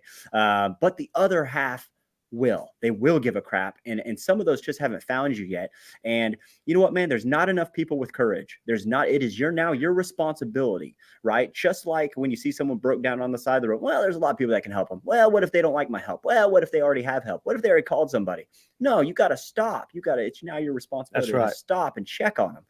So it's our responsibility now to get in front of the camera, get in front of the microphone, tell our story, because there's people relying on us because they don't have the courage to do it themselves. That's wow, a great point. That's great. Jeez Louise. I think we may just want to shut this thing down. Yeah. Like, okay, guys, thanks for being here. No, I mean, Jesus Christ. I mean, that was fantastic. I mean, but I appreciate it, man. And it's something people are giving me a hard time in the comments, but it's true, man. I mean, it does require some courage, and it does take a team. It's like a yin and yang approach. Wes and I say that all the time. Like, he had to drag us onto the show, right, T? I mean, because Wes loves to do this, and he's like, you guys got to get on this show. We're focused on other parts of the business, and that's what we thrive on. He thrives on this, but yet it takes some. Well, it's a great segue. It's got to have Wes's input on stuff we're doing, and then adding us to the show has helped him, I think. So it takes all kinds. Because it's interesting, because the pitch that I made to Mike specifically, JT's been my partner in crime on the show since we started, since the very first time we went live on Facebook. But Mike was always like, no, I'm a behind the scenes guy. And I'm like, no, we have to have you in front of the camera. Like, and I preach this to salespeople, anybody that'll listen. Like, the quicker you become famous in your industry, the quicker you'll be successful, right? And the more successful you will be. Could you share that a little bit with like some of the people that are probably listening that are, an NMCA racer or a PDRA racer? How valuable, and how life-changing has the visibility that you guys have now like your audiences on social media alone? How different are things now than they were 10 years ago? You're right. It's everything. You're nobody if nobody's hearing your message, right? Like, think about high school. Think about who the popular kids were in the high school. And it's the kids that talk the most. The quiet kid was never popular, right? The quiet kid had to do something remarkable to get popularity. You had to be a football player. You had to be a cheerleader. You had to be in drama. You had to be on stage. You had to be a singer. At its simplest form in high school, just look at that and scale it. So scale it. We're here now. Well, who are the ones that are the most famous? The ones that'll put themselves out there, the ones that'll have something to say, the ones that are the athletes, the singers, no different. I learned a long time ago listening to Rob Dyrdek, who, the skateboarder, Fantasy Factory and all that stuff. He said, smart guy too. Really intelligent. And as an entrepreneur, he said, without some form of media, give it newspaper, magazine, television, social. Without that, you're nobody. If you want to be somebody, even the people that had a product to sell that didn't want to be famous bought infomercial time, right? They didn't want to be on it. They didn't want a television show. They didn't want to be a movie star, but they had a product to sell. So they got an infomercial. Without that, without QVC, without putting yourself out there, you have nothing. How do they hear about you? Even now. Have you guys kind of coached up some of your other co-stars on the show about putting yourself out there and some things to do? I know it needs to be authentic, and sometimes it's just not there, like you said earlier. But you guys, to me, we get frustrated a lot of times because so many of these racers say, I don't need to market myself. I don't need to promote because my on-track performance speaks for itself. Sure. Whereas you guys are kind of the opposite, right? I mean, you guys drive a truck. So it's like we got something else that we need to put out there. And it's more about your personality versus how fast your car is. We saw comments that said, why don't these guys build a no prep Kings car? That's just like completely against your kind of ethos of what you guys have done. And you guys are more about, your show that we're going to talk about here in a minute is about you guys. Nova. Yeah, well, right. The Mordor, besides the Mordor Nova. Sometime, man. You know what I mean, though? It's about the show's about you guys. It's about your personality, not how quick and how fast your car is, which I think so many people get caught up in. Yeah, you mentioned have we coached? The show has taken off so fast, and it's been such a whirlwind. We're still trying to figure out what's going on, which, we started filming February 1st of 13. So this February will be 10 years that we've been doing it. That's crazy. And it has been a whirlwind, we're all so busy doing our own thing that we don't ever get to sit down and hang out with those guys. We used to meet for pizza once a week at lunch and, up at this burger joint. We don't get to do that anymore just because of our lives have taken off, gone in different directions. And, And I don't think that they require all that much coaching. They understand what this wave that we're all riding on, right? But there's a difference between using the leverage for this to expand your ideas, your potentialities, your business, or just feeding your ego, right? And so some of these guys just want to feed their ego, and that's fine. You can do that. You can be famous for being famous and go out there and get on the microphone and, hey, get another episode. Awesome. You got another story to tell at the bar. Or you can give people a message, get something that people can bring home with them, that they can expand on. Say, hey, maybe I can apply that to my life. You got to give things that are applicable. You can just be funny. You can just be entertaining. You can just be a badass. You can do all these things, but there's no sense of sustainability, in my opinion, with that. You need to add value to what you're saying, or people will stop listening once the curtains draw.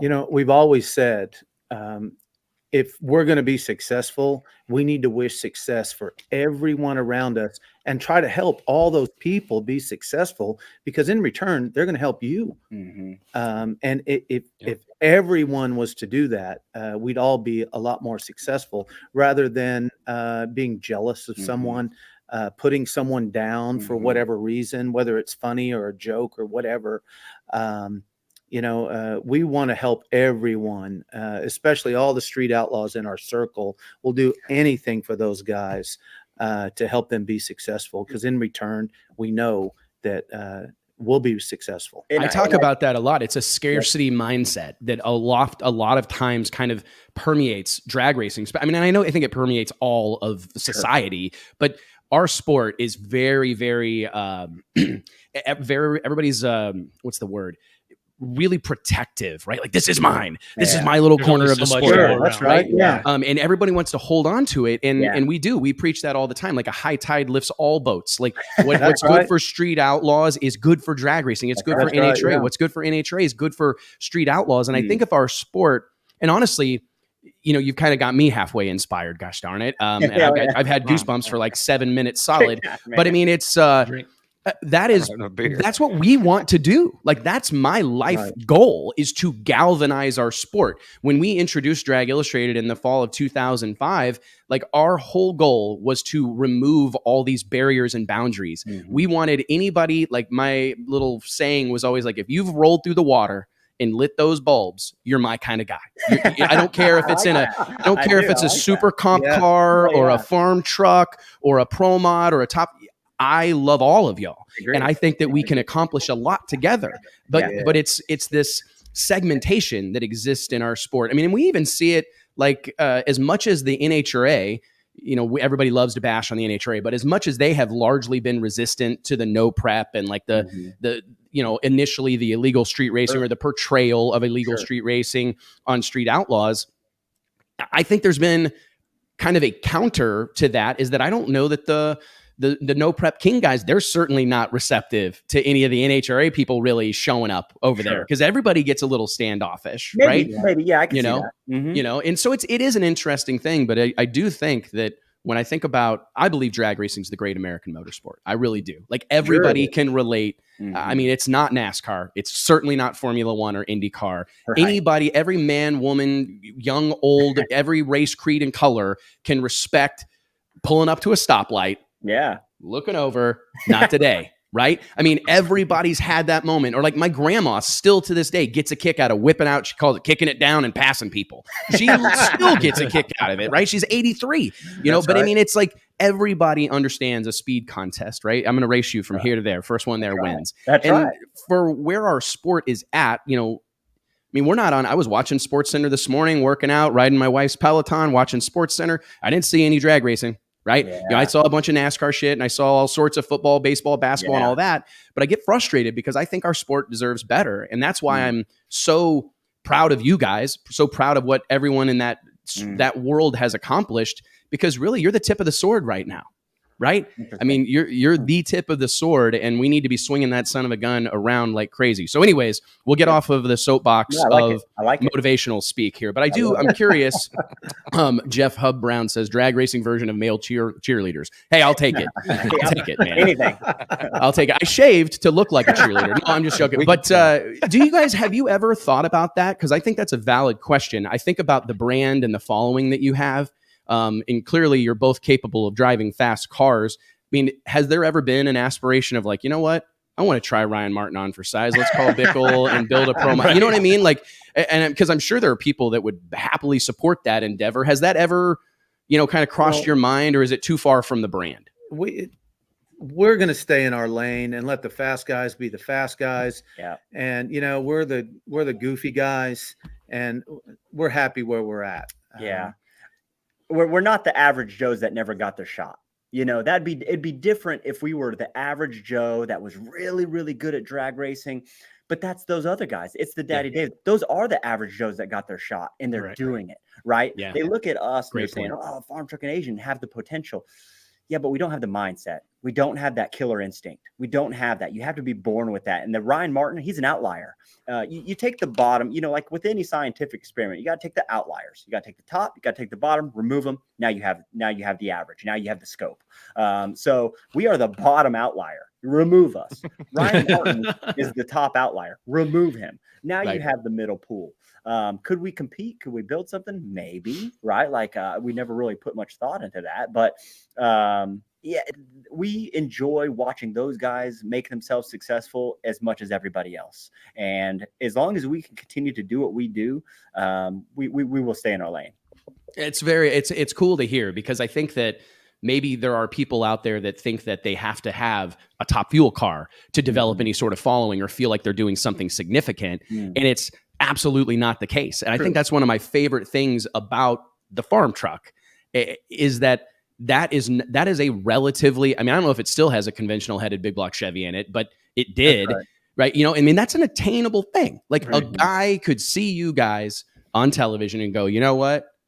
I'm going to get together with my buddies and we're going to go partners on a pump gas 632 or whatever, 565. And we're going to put it in Jimmy's IROC. I mean, that is an attainable thing. Yes. And thank God there are people such as yourselves that are, I think that's part of the allure to all of Street Outlaws, at least initially. Chuck's out there with like a back half Mustang, you know what I mean? That's got a different colored door on it. And, it's that's kind of the something, Frankenstein approach. Yeah, which I think people see that and they go, hey, I could maybe do that. Right. That's right. That's your new show right too, now. right? Like, I mean, that's what they're thinking, right? Yeah, it is. And your new show is kind of based around that mentality too, with the Frankenstein mentality. So talk to us about the new show that's launching. Well, it's going to be January 10th. It's 8 episodes. It's 8 different builds on Discovery Channel. It's going to be something that it's within our wheelhouse, but not something that people have normally seen. So they've given us an opportunity to be us, to build 8 separate unique vehicles and capture them for the captive audience we already have. And hey, we're kind of putting ourselves out there, right? Because it's not a lot of drag racing. It's not a lot of heavy lifting when it comes to speed.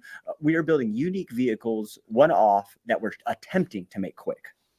And it's about watching you guys build. Yes. Them. That's what, again, back to the personality and your interaction with each other and the way you guys approach everything and have fun while you're doing it and goof off and maybe do something that is dangerous that, against your better judgment. I think that's really the draw to it, which is kind of what we're talking about. They'll love it, Yeah. Well, it is unusual builds. And we just hope people like the show because there's kind of nothing like it, the unusual builds that we did are so unusual that it's out there. And the cool thing is it came from our heads, and we've always done and built what we wanted to do. We were, never steered in different directions by producers and stuff like that on things that we didn't really want to do. So it was a total honor to get the opportunity to do this. And I don't know what you were saying earlier, you kind of second you have second thoughts about yourself and whether people are going to like the show or not. At this point, it is what it is. It's going to come out on Monday. I tell my guy the ball's in the air, right? Yeah, the ball's in the air. Right. Yeah, that's right. Is there a chance we're going to get a nitrous chair 2.0? Because that's There's still a version of that. that's There's a still version of that. the funniest thing I think I have ever seen in my life. I still pull that up every now and then. I just can't even stop laughing. Take us through that. What is he talking about? Asian doesn't remember What is he talking about? No, What is this chair? What is this? that was a huge mistake. Huge mistake. Do we have that? You know? yeah, I have it here. Like, I'm we going to be go. honest with you Got it. guys. It scared the living shit my out of God. me. I was genuinely concerned. No. No. Oh, man. When I pulled that string on that valve, Did you feel bad? It looked like instant regret. oh my God. Yeah. I didn't know what I was looking at because I was looking at Asian. I turned my head and I pulled this string and I turned back around and there was a blurry blob of something moving. It looked like a rag doll. It didn't even look real. Straight, you know, I thought I killed him.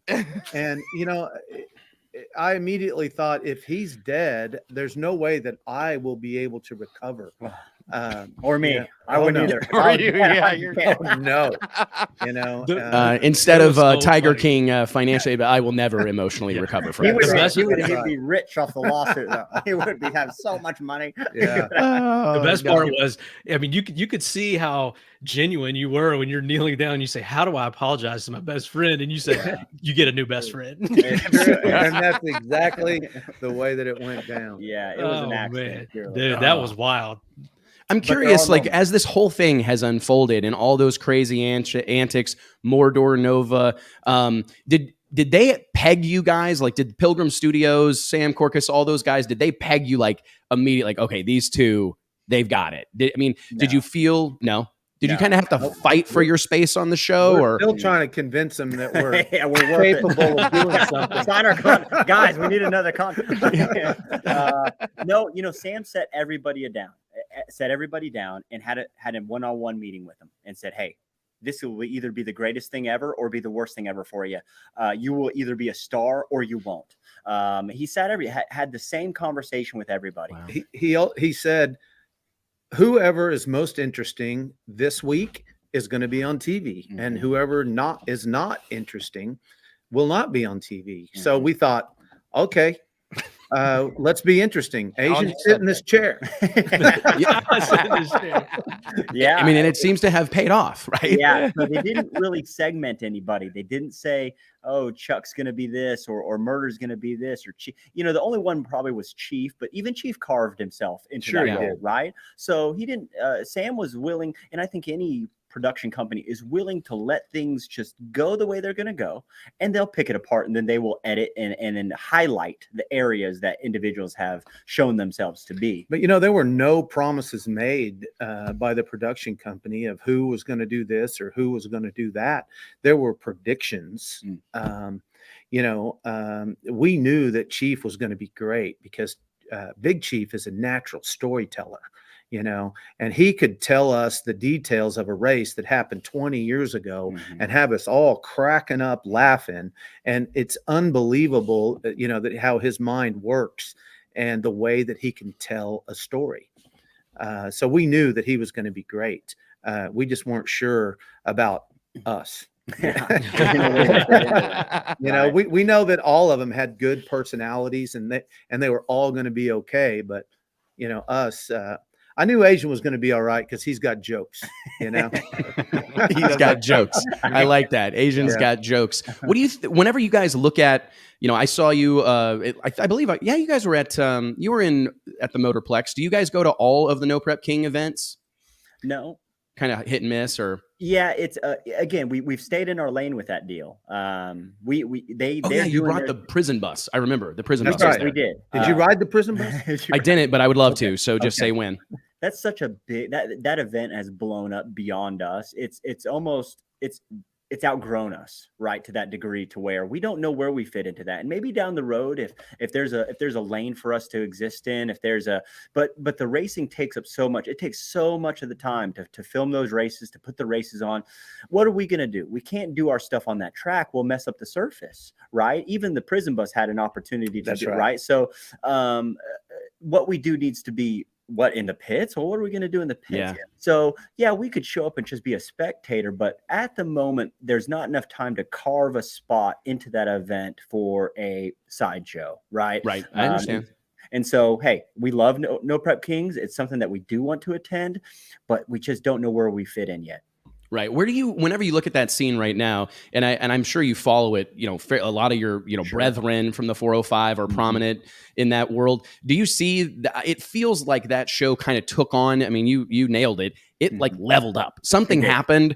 I don't know if that's just like TV magic or what, but something happened. I mean, it went from being this also ran type of thing, and it wasn't the real show, whereas now it is a legit high level, the highest of levels, perhaps, maybe form of drag racing. So when you look at that scene, do you see any, I mean, obviously Ryan Martin comes to mind, Murder Nova's over there now, but besides the obvious choices, have you guys noticed, or do you guys see anybody like on the horizon that maybe has some of that Big Chief storytelling ability, or some people that you think are stars in the making? Well, Chief's an outlier, right? Yeah. Like, so it's difficult. He's that top. He is the top. Swanstrom is going to be given the opportunity to make the best of himself, right? I'm sure Sam is going to give him the opportunity. Justin Swanstrom is going to give himself the opportunity. The sustainability is what gets people, right? Wow. A lot of people come and go. It's really hard to maintain a heightened level of who you are for a long period of time if that's not who you are. And so I think a lot of people get exposed as far as, hey, where did they go? Well, they tried and they attempted to exaggerate themselves for too long, and it hurt them, and you begin to lose who you really are and who you want to be. So only time will tell who can sustain it. Ryan Martin, if he keeps taking W's and chopping off heads, a winner will always receive a seat, right? There's a lot of people in the UFC that can't even speak English, but they keep winning, right? And so you got to keep winning, or you got to be a personality. And if you can't do either one of those, then you're just a contender. Right. Also, you mentioned about the show when it first started, that it was just a show. Much like Street Outlaws in the beginning, we had to learn how to do it their way, and they had to learn how to do it our way. So I think both of the shows have taken the same path, and then they turned a corner, and then they became a decent TV show. And I think No Prep Kings was no different. They learned how to make the show.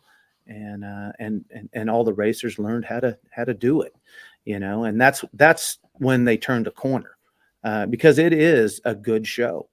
It really is. I mean, that's what we launched this.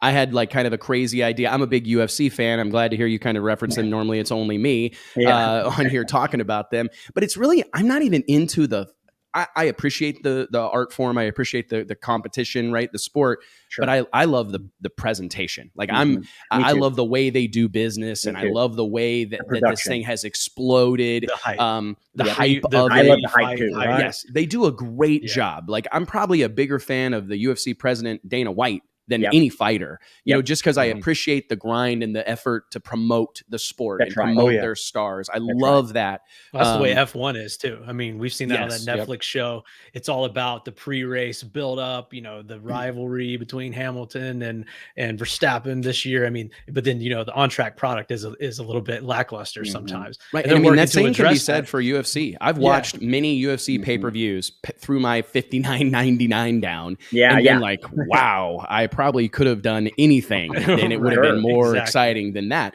But it was worth it, like, to see the end result of all the prior buildup. But in that world, Joe Rogan and Brennan Schaub and a handful of guys are doing these like ride along. Well, we called ours the Drag Illustrated ride along. I think they call theirs Fight Companion. Yeah, that's right. Yeah, where they'll watch the UFC fight with a group of their buddies or whatever. They don't show it, but they discuss it as it's happening. So I thought, you know what, we need to bring that to our sport somehow. We can't really do it during an NHRA event because they're like 8 hours long, So what could we do? Street Outlaws. No Prep Kings was kind of coming on the scene. So we launched this Monday night show where we would just literally get together, the three of us, and bring in a new guest every week and just shoot the shit for 2 hours while we watched the show. And the reason I brought it up is a little bit self-serving at this point, but you're right, Farm Truck. It's a great I mean, it's a really good TV show. They do a great job of it. I mean, I'm interested from start to finish, you know, and I think they've done a fantastic job of building all these characters, letting us know a little bit about them, still keeping a fairly sharp focus on the racing, but all the drama and all the antics, they've done a fantastic job. And I think you're right. They've created great TV. Right. And to your point, Farm Truck, they've learned how to do it. Sam has even told us that he didn't even know what a pro mod was when they started doing that show. And the competition level has risen so high as well. If you go back and watch season 1 or season 2, and then you see how quick these cars are going now in season 4 and the level of competition and the names that are out there, to your point, they have learned how to adapt to the no prep track. And then Pilgrim has also learned what works and what doesn't work when presenting that on TV. So that's right. You're exactly right on that. Sam Corcus is the brains behind Street Outlaws. He was the brains behind American Chopper. There's just something about his genius that he knows how to turn a bunch of regular guys into interesting characters. And it's all Sam Corcus, man. He's done it. And you know, I think that maybe Wes already knows Pilgrim Studios, they put on Ultimate Fighter. They run Ultimate Fighter, and actually Craig Pelagian owned a percentage of UFC. Oh, wow. So they know how to do it, right? After watching UFC. And if you look at UFC, you can compare, there's a bit of a comparison. You take boxing. I agree. There's boxing and UFC. They're two separate things. There's a street fight where all goes and you know, no holds bar, and then there's just boxing. There's political, there's the donkey, there's the agents that want to make themselves famous. There's but you have to, then it's 12 rounds, like you said, 8 hours of NHRA. 12 rounds is I'm not watching 12 rounds of boxing. Right. So UFC carved themselves a spot and said, hey, how about 3 rounds? How about short 5-minute 3 rounds with a 25-minute main event, right? And so they did it. UFC carved a spot with a short attention span of human beings and said, just show us the bloodiest crap you can show us at first, and then we'll deal with the rest, right? And that's so what they did. And so kind of No Prep Kings did the same thing with Street Outlaws. Said, just give us the mess. Just throw it all in a pile. We'll figure out what we like or not, right? And they did exactly that. And so now begins the evolution of cherry picking the depreciating returns of what people like and just showing them that and leaving the fluff on the side. Wow. That's incredible insight from you guys. We really appreciate it, man. Thank you guys for taking the time. I'm curious, do you guys, what's it like going home? I mean, I imagine, I don't know, I think I speak on behalf of almost every drag racer that we've had all these people around us, loved ones, friends, family, think we're idiots for pursuing this insane hobby, right? I mean, I tell people all the time, like my go-to joke is like, I watched my dad burn up a marriage and a bank account, right? Chasing the drag racing dream, you know? Right. And that's a story that many of us can relate to, right? It's late nights, early mornings, long drives, big time investment of time, energy, money. For all the people that like watch you guys on the come up, be car guys and have that interest, what's it like going to Christmas or seeing friends and family at this point in time? I mean, is it a bunch of attaboys and pats on the back, or what's the reaction been like by your loved ones? Well, I don't know. We really haven't changed at all. Yeah. And our families are used to us. Being us. And, we'd walk into the Christmas party 20 years ago. We still had the jokes, and but we were still idiots. They still thought we were stupid. Sure. So you're right. So we really haven't changed much to our families. Does that answer your question? But do they appreciate? I mean, I have to believe. I mean, honestly, I don't know you guys that well. Known you for a hot minute, but I'm proud of you. You know what I mean? Like I'm sitting back going, and I mean, and what's that reaction been like in the feedback? Because I mean, you guys gotta. I mean, it's incredible what you've accomplished. I can't imagine, like, you're a young man, Asian, like being your dad, right, or something like that. There's got to be some really proud people in your corner right now. Yeah, that does help. It helps. After you do this a while, though, you realize that you're doing it because it's all you know how to do. And you take the good and the bad and you throw those out too. If someone says you suck, you throw that out. If someone says you're amazing, you throw that out, right? You just can't take those home with you. And so even the family members, like, I like the word proud. That they say they're proud, that encapsulates so much, right? Yeah. And that is enough for us to hear somebody say that they're proud of us. But their reaction to whether we're doing, we're risking our lives or we're being a little too edgy, all of that means nothing, because from our perspective, you guys as well, you're like, well, why don't you take a little more risk? Why don't you have a little more courage? Dad, why don't you go start that business you wanted to start? Mom, why don't you go do that baking contest? Why don't you guys take a little bit more risk? And maybe I can take a little less, but there's never a compromise, right? It's always going to be the way it is. And so, all we can ask is for them to be proud of us because we've put effort into something that we thought we saw a future in. And the truth is we don't have to ask, because they're very proud. They're proud of our accomplishments. I mean, reality shows, most of the time they don't make it out of their first season. Mm-hmm. And for us to do it for 10 years, we never thought we were going to make it out of our first season. Yeah. We thought they were going to cancel the whole deal. But maybe we are. Maybe it just depends who you are too, right? If you're a narcissist, how's Christmas? Well, if they didn't talk about you, it's bad, right? Like maybe you're not an artist. Maybe you're the opposite end of the spectrum, and you don't want anybody to talk to you, right? So we kind of fall somewhere in the middle probably, and it's great to hear that people are watching your accolades, but it's also we also want to kind of mitigate two highs and two lows. So we have a good mix of family members and peers that support us, and we're equally as interested in hearing about what they're doing too. Yeah. It goes back to that authenticity, like being some good old boys, right? Being some good guys that I think it's easy for everyone to cheer you on at this stage in the game. So now you have your own show. I saw somebody else talking about this online recently, but I mean, if you, I don't know who, AT&T, I think is who my television is, but like the only thing on that line for like hours and hours and hours at a time on that Discovery Channel line is Street Outlaws something. I'm pretty sure that's all it is. Yeah, I mean, it's unbelievable. I mean, it's clearly a cornerstone piece of the puzzle. I mean, and I'm just curious, what do you guys think that says about car culture, right? We're in a time where electric cars are on the horizon, or they're here, and it's an ever-growing thing. Yeah. There's been big movements in the past towards going green, and I do think at different points in time, I remember reading an article on like jalopnik.com about the love affair with cars kind of fading. I think they polled like 1,000 people in 2005 and asked them, do you have a special relationship with your car? Does it have a name? Do you wash it regularly? Do you vacuum the carpet? And like 65% of people said, yeah. Okay. Right. I mean, like, yeah, my car is named Wilma, and I have a friend who details it, and every Sunday I clean it out. And they compared that to another survey 10 years later, and that number had went down significantly. Okay. And they were trying to make an argument that people don't have the same relationship with their automobile that they used to.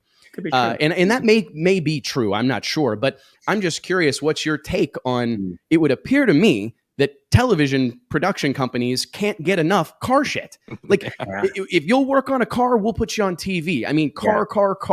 Netflix has automotive programming. Yeah. Discovery, Motor Trend. There's more of this stuff. I'm a pretty hardcore. I can't watch it all. What do you think that says about car culture here in America in 2022?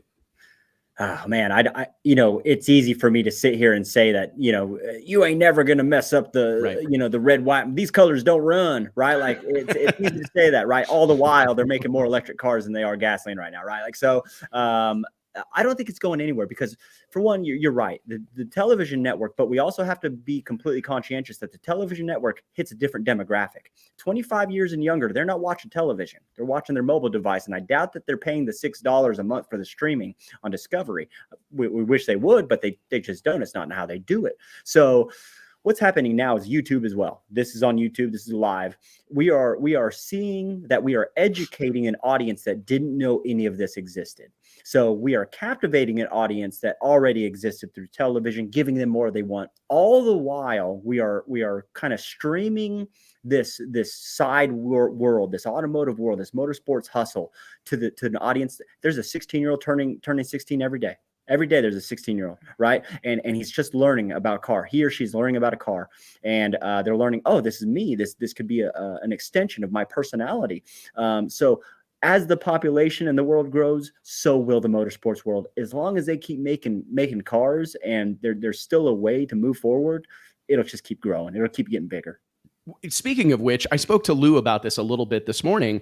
YouTube is something that you guys have dived headfirst into, very active on YouTube, creating content all the time. Let's talk about that a little bit, because one of the, honestly, I've said this to NHRA level drag racers, like all drag racers of all walks of life, for many, many moons now, that you can't wait on Discovery Channel. You can't wait on Pilgrim. You can't wait on Fox Sports to shove a camera in your face, because if you wait, I mean, you're going to have to, like, to your point earlier, you're going to have to be pretty damn good at what you do. You're going to have to be pretty damn interesting for them to come to you. That's so, but in this day and age, I mean, I've got an HD camera in my pocket, right? With my wallet glued to it right now. I mean, everybody has the ability. The tools are so readily available. Take us through that kind of perspective of turning the camera around and pointing it at yourselves. I preach it to people all the time. You can't wait, for the next Street Outlaws to come along. You got to do it yourself. They won't do it. They won't do it. They won't do it. They won't. They'll never do it. Take whatever's happening right now and scale the people that won't even show up for work. They won't. It takes a level of discipline to grind it to a fine powder for years, for 5, 10 years. How long did you grind? How many? You could inspire everybody to go start a magazine. You could do that. You could do the greatest job of trying to hustle this, turn it into the next multi-level marketing scheme. No one's going to do it. No one will do it because they're scared, or because they talk themselves out of it, or maybe they're just, their life doesn't form it. Maybe they got 8 kids, maybe they got health issues. They're just not going to do it. But really what it lacks is discipline. It lacks discipline. Say, this week we got to talk about this. But it's also very difficult to do. How many times have someone jammed a camera in your face and say hi to the camera, birthday boy?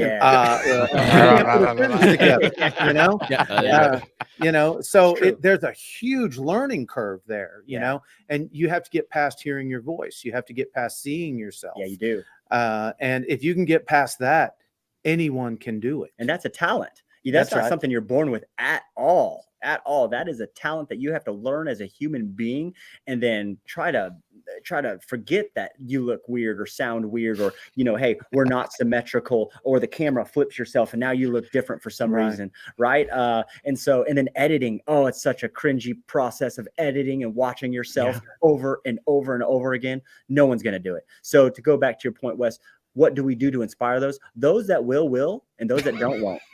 Right. That's a good point. It's so true. I mean, and it's tough because you want everyone. And I know that, I think that in this day and age of YouTube and everything, somebody in the comments a second ago said that, there's many YouTubers that are like the biggest celebrities in the world. Yeah. So, and if I think, these are high times, I mean, this is a heady time for anybody who's got a unique perspective. I mean, if you've got a unique perspective, if you've got something to say, the tools exist, the platforms exist, you could probably turn it into something, right? But you're right. Most people won't do it. Most people will not. It comes down to discipline. I mean, it's like that for being self-employed, starting a business, doing a video, even doing the show. I mean, it takes discipline to do it repeatedly, and for you guys to even show up to filming and be able to do your thing each and every repeatable episode. That's a skill, like you said. And so it really does. It's self-discipline. I think this is something that a lot of people have learned through the pandemic, when all the work from home started, how ill prepared they are on the self-discipline front. Because these companies, the productivity went way down. Everyone's still debating: are we going back to the office, or are we staying home? And it really, to work from home and to be self-employed, or to start a business or be your own boss, it's all about self-discipline. So it's true. It's a great point. Even Mike Tyson's quote is, "If you don't got discipline, you ain't nothing." And it's true. What are you every day? Leave it to Mike Tyson. Yeah. Right? Like he knows better than anybody what discipline will get you. And he was a nobody with no education off the streets, and a guy he didn't even know pulled him in. The only thing that guy gave him was discipline. It's all he gave him. He said, do this every single day, and I promise you'll be heavyweight champion of the world. And he did it. He said, okay, I'll do it. And he did it every single day, not knowing how to even throw a punch, scared of the world, right? Discipline got Mike Tyson to the very peak of where he needed to be, being the smallest heavyweight, being the shortest guy, being the scaredest out of all of them. And so I think that it's, I think discipline's it. If you have discipline, you can suck at anything and get good at it. I agree, man. So Joe true. Rogan has a great quote about if I waited until I felt good or felt like working out, I'd be a fat slob because I never feel like doing it. You never feel like doing it. You never. See you guys later. But it's very interesting, right? I mean, it's like you cannot, and I've struggled with it myself. Like, oh man, do I really want to do the show today? Like, I don't know if I've got anything to say, but we have to do it. I mean, you have to exercise the discipline, and it'll work out, or it won't, whatever. You know what I mean? And you know what I mean? It will or it won't. And it'll be great or it'll be horrible or somewhere in between, and we'll live with the consequences. But it's a really interesting thing, man. Well, we've had you guys here for almost an hour. Again, on behalf of everybody here at Drag Illustrated and all of our everybody watching, thank you so much for being so generous with your time. Kind of closing notes.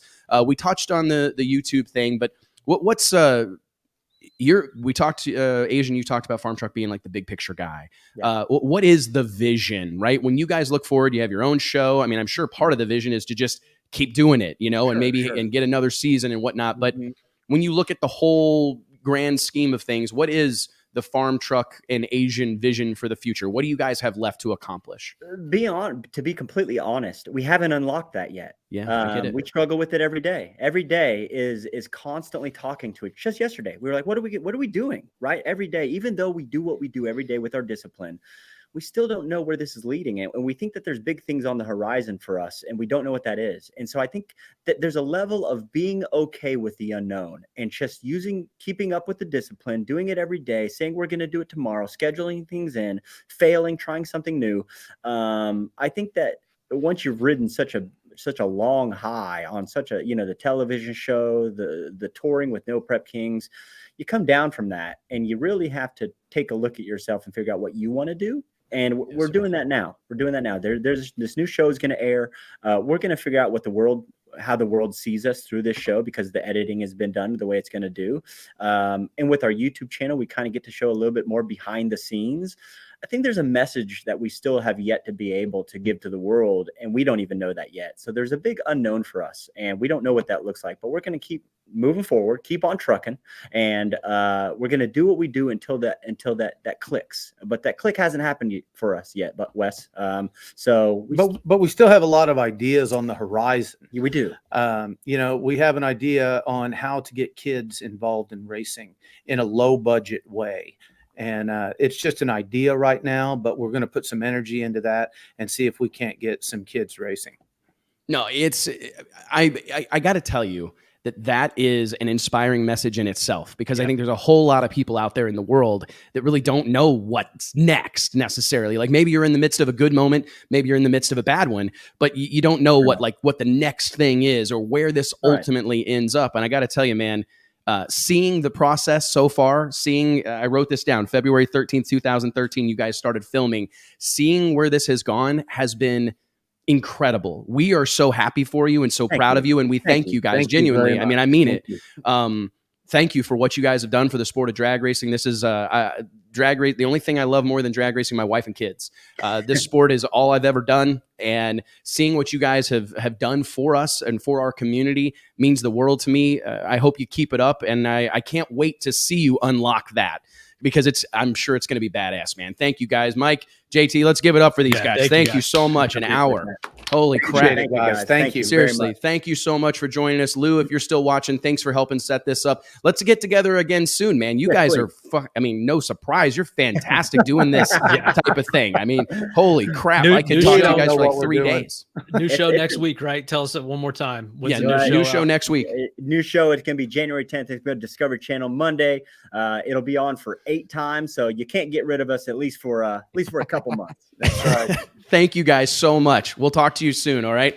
Thank you. Appreciate it. I honestly think, guys, probably the best interview we've ever done. Man, John Force was good. Yeah. But we've had some good ones with Stevie, but Holy so, crap, man. so insightful and knowledgeable. I mean, what you see on TV, you think this is going to be a comedy show, whatever, when they jump on here. No, How I mean, that was smart- I mean, bananas. how smart and insightful are these guys into the business of show business? I'm the buying a racing letter business. jacket in like Even tonight. the hardcore Like I'm fans going, in the- leaving here and buying a motorcycle jacket. I swear to God, I'll be wearing one next Wednesday because that's got to be part of it. I was kind of upset you didn't have your new cowboy hat on with Farmtruck having his Yeah, on. there I you should have go. worn my cowboy hat. My Didn't want God. to clash. I like his Yeah. better. I need to have had my brim. You bring People it up do here, I'll that bend shit. it They for you. like, Yeah, I no, can I don't do want. it. No, there's people who do it for like a job. Well, I know like- I can do it. Wes's Oh. is so Oh. big, we'd have to like. It is big. reposition Mine's, the uh, camera. I think mine's like a 10X or something they call it. and I'd have to bend it. Yeah, it is a Some big pry sun bars gun. on It's that big. bad boy. Yeah. I thought I'd wear that more, I went into the store and I said, Like hey, you're I want joking. a hat just like Kevin Costner. I want John Dutton's hat from Yellowstone. Whatever John Dutton wears is what I want. And they walked me, they go, oh, we got it. And they walked me over $899. Right? So then what do you do? for John Dutton's hat. And I'm So like, then you well, said, what's on that clearance rack over there? well, what I said was, I want one like John Dutton's hat, and they found me one for like $250. But still, I'm pretty happy with it. But I don't wear it. I thought I would wear it all the time, and I kind of started on that, But dinking it, getting in and out of the car all the time was the real. It's a commitment, man. It's discipline. It is, man. It's discipline, Wes. You're not self-disciplined Yeah, enough that's to wear true. that cowboy hat every day. Yeah, that's true, man. I got to tell you, it's moments like this, guys, that I hope you, and I know you both do. I'm trying to be funny, but I hope we all realize what we're doing. You know what I mean? Like being able to shine a light on those guys and let people see that other side that's not just strapped to a chair with a nitrous bottle, spinning them in circles, letting people get to know. I mean, this is what we're trying to do with everybody. You know what I mean? I want people, there are so many interesting, smart, compelling, controversial people in the drag racing community that, like, man, we need to be doing more of this type of stuff. Hey, Lou, you need to give us a share on your accounts. We'll probably maybe we'll gain some likes. Get to Farmtruck and AZN spreading the word for the Wes Buck Show. We'd surely appreciate it. But It's amazing how many people were in the comments. I know, right? Hardcore drag racers, like, wow, just blown away. you know? And Oh, then no, I think it's it's all impressive, authentic. man. Like when they're being funny, when they're doing the funny stuff on the show, it's authentic. But then when they come on here and they're so insightful and intelligent, that's authentic too. They're being themselves either way. And people relate to it. It's so cool to see the other side. Like you said, I was unprepared for that. And I think that everyone, it was 180 degrees from what we maybe expected, but it's awesome nonetheless. I think they were our first party that we ever put on for DI After Hours. yeah, I'm Was it pretty sure, first, man. First or second one. Yeah. Yeah, and man, they were just up at the bar shooting shit with everybody. Yeah, they're- remember they showed up like way early. Yeah, Do you remember man. that? It was the Yeah. very first party at Blue Lounge, Blue Nightclub, or whatever they call it, in downtown Indianapolis, and they were there like right when we opened the doors, and which was like at 7. Remember? And they were in there talking to people, taking pictures and whatnot. Yeah, man, I forgot about that. What a great moment, man. Very cool. Are you guys, either one of you, surprised to hear the words February 13th, 2013, when they started filming that show? I mean, it's really hard to believe that's been a 10-year long deal. When did we? You know? What was the second season when we had him on the cover? I can't really remember. I think it was DI 102, if I'm remembering right. 70 issues ago. Yeah, and that was, I think it was 2015 or so, when we put him on the cover. We're like third season, maybe second season. Yeah, 2015, 2016, somewhere in that range is when we put the whole crew, the whole original gang on the cover. And even at that time, I think some of our discussion internally was, hey, these guys, we weren't sure where this was going to go. And we took a lot of heat for that, man. I got some I had a guy, a retired police officer, and I'm probably giving him credit he doesn't deserve right now, but he wrote me scathing, nasty emails for months. I mean, months and months, maybe years. Matter of fact, interesting story.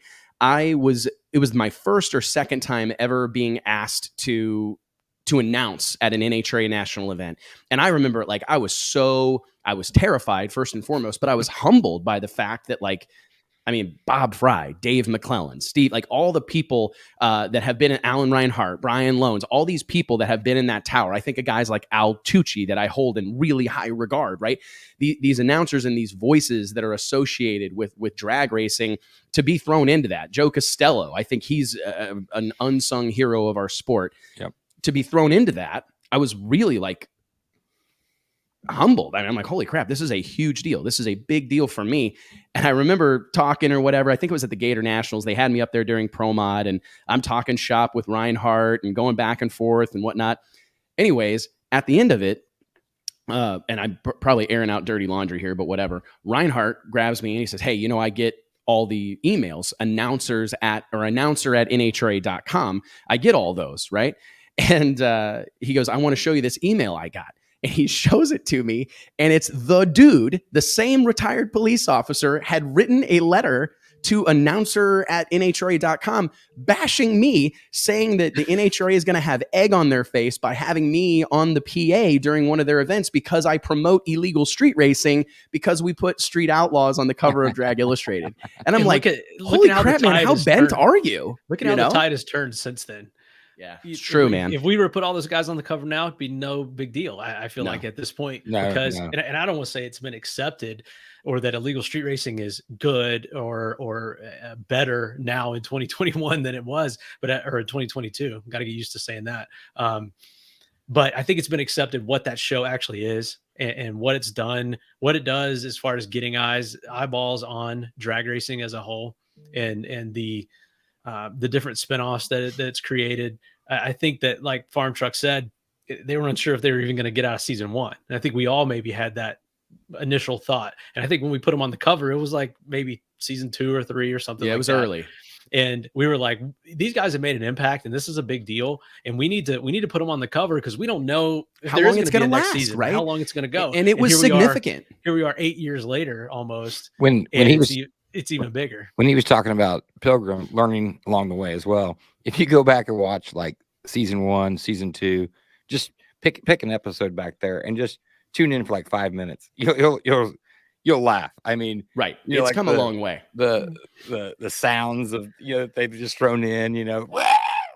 It's gotten better. They've all learned, like you said. It's cool to see progression and learning. I was a big fan of the show when it came out. Remember? Yeah. I mean, in my argument, and to the guy, like to the retired police officer, like I'm a big, I'm a big fan of the blue, right? I'm that guy. Like I'm respectful to police officers, and I massively appreciate their contribution to society, right? I mean, it's a job that at this point in time nobody wants to do. But my argument back then and still today is that I don't care if they're doing burnouts in school zones or on the moon or wherever. If it's happening on primetime television, it is good for drag racing. Like people learning what burnouts are or seeing that and seeing side by side. And that's really important. I don't care where it's happening because at that time, I think the NHRA was still on ESPN and getting like booted off the television for a softball tournament. Right. You know what I mean? Or whatever outside of freaking Cleveland. I mean, it was just unbelievable, everything that would preempt the drag racing coverage. So when I turn on TV and I go, hey, millions of people,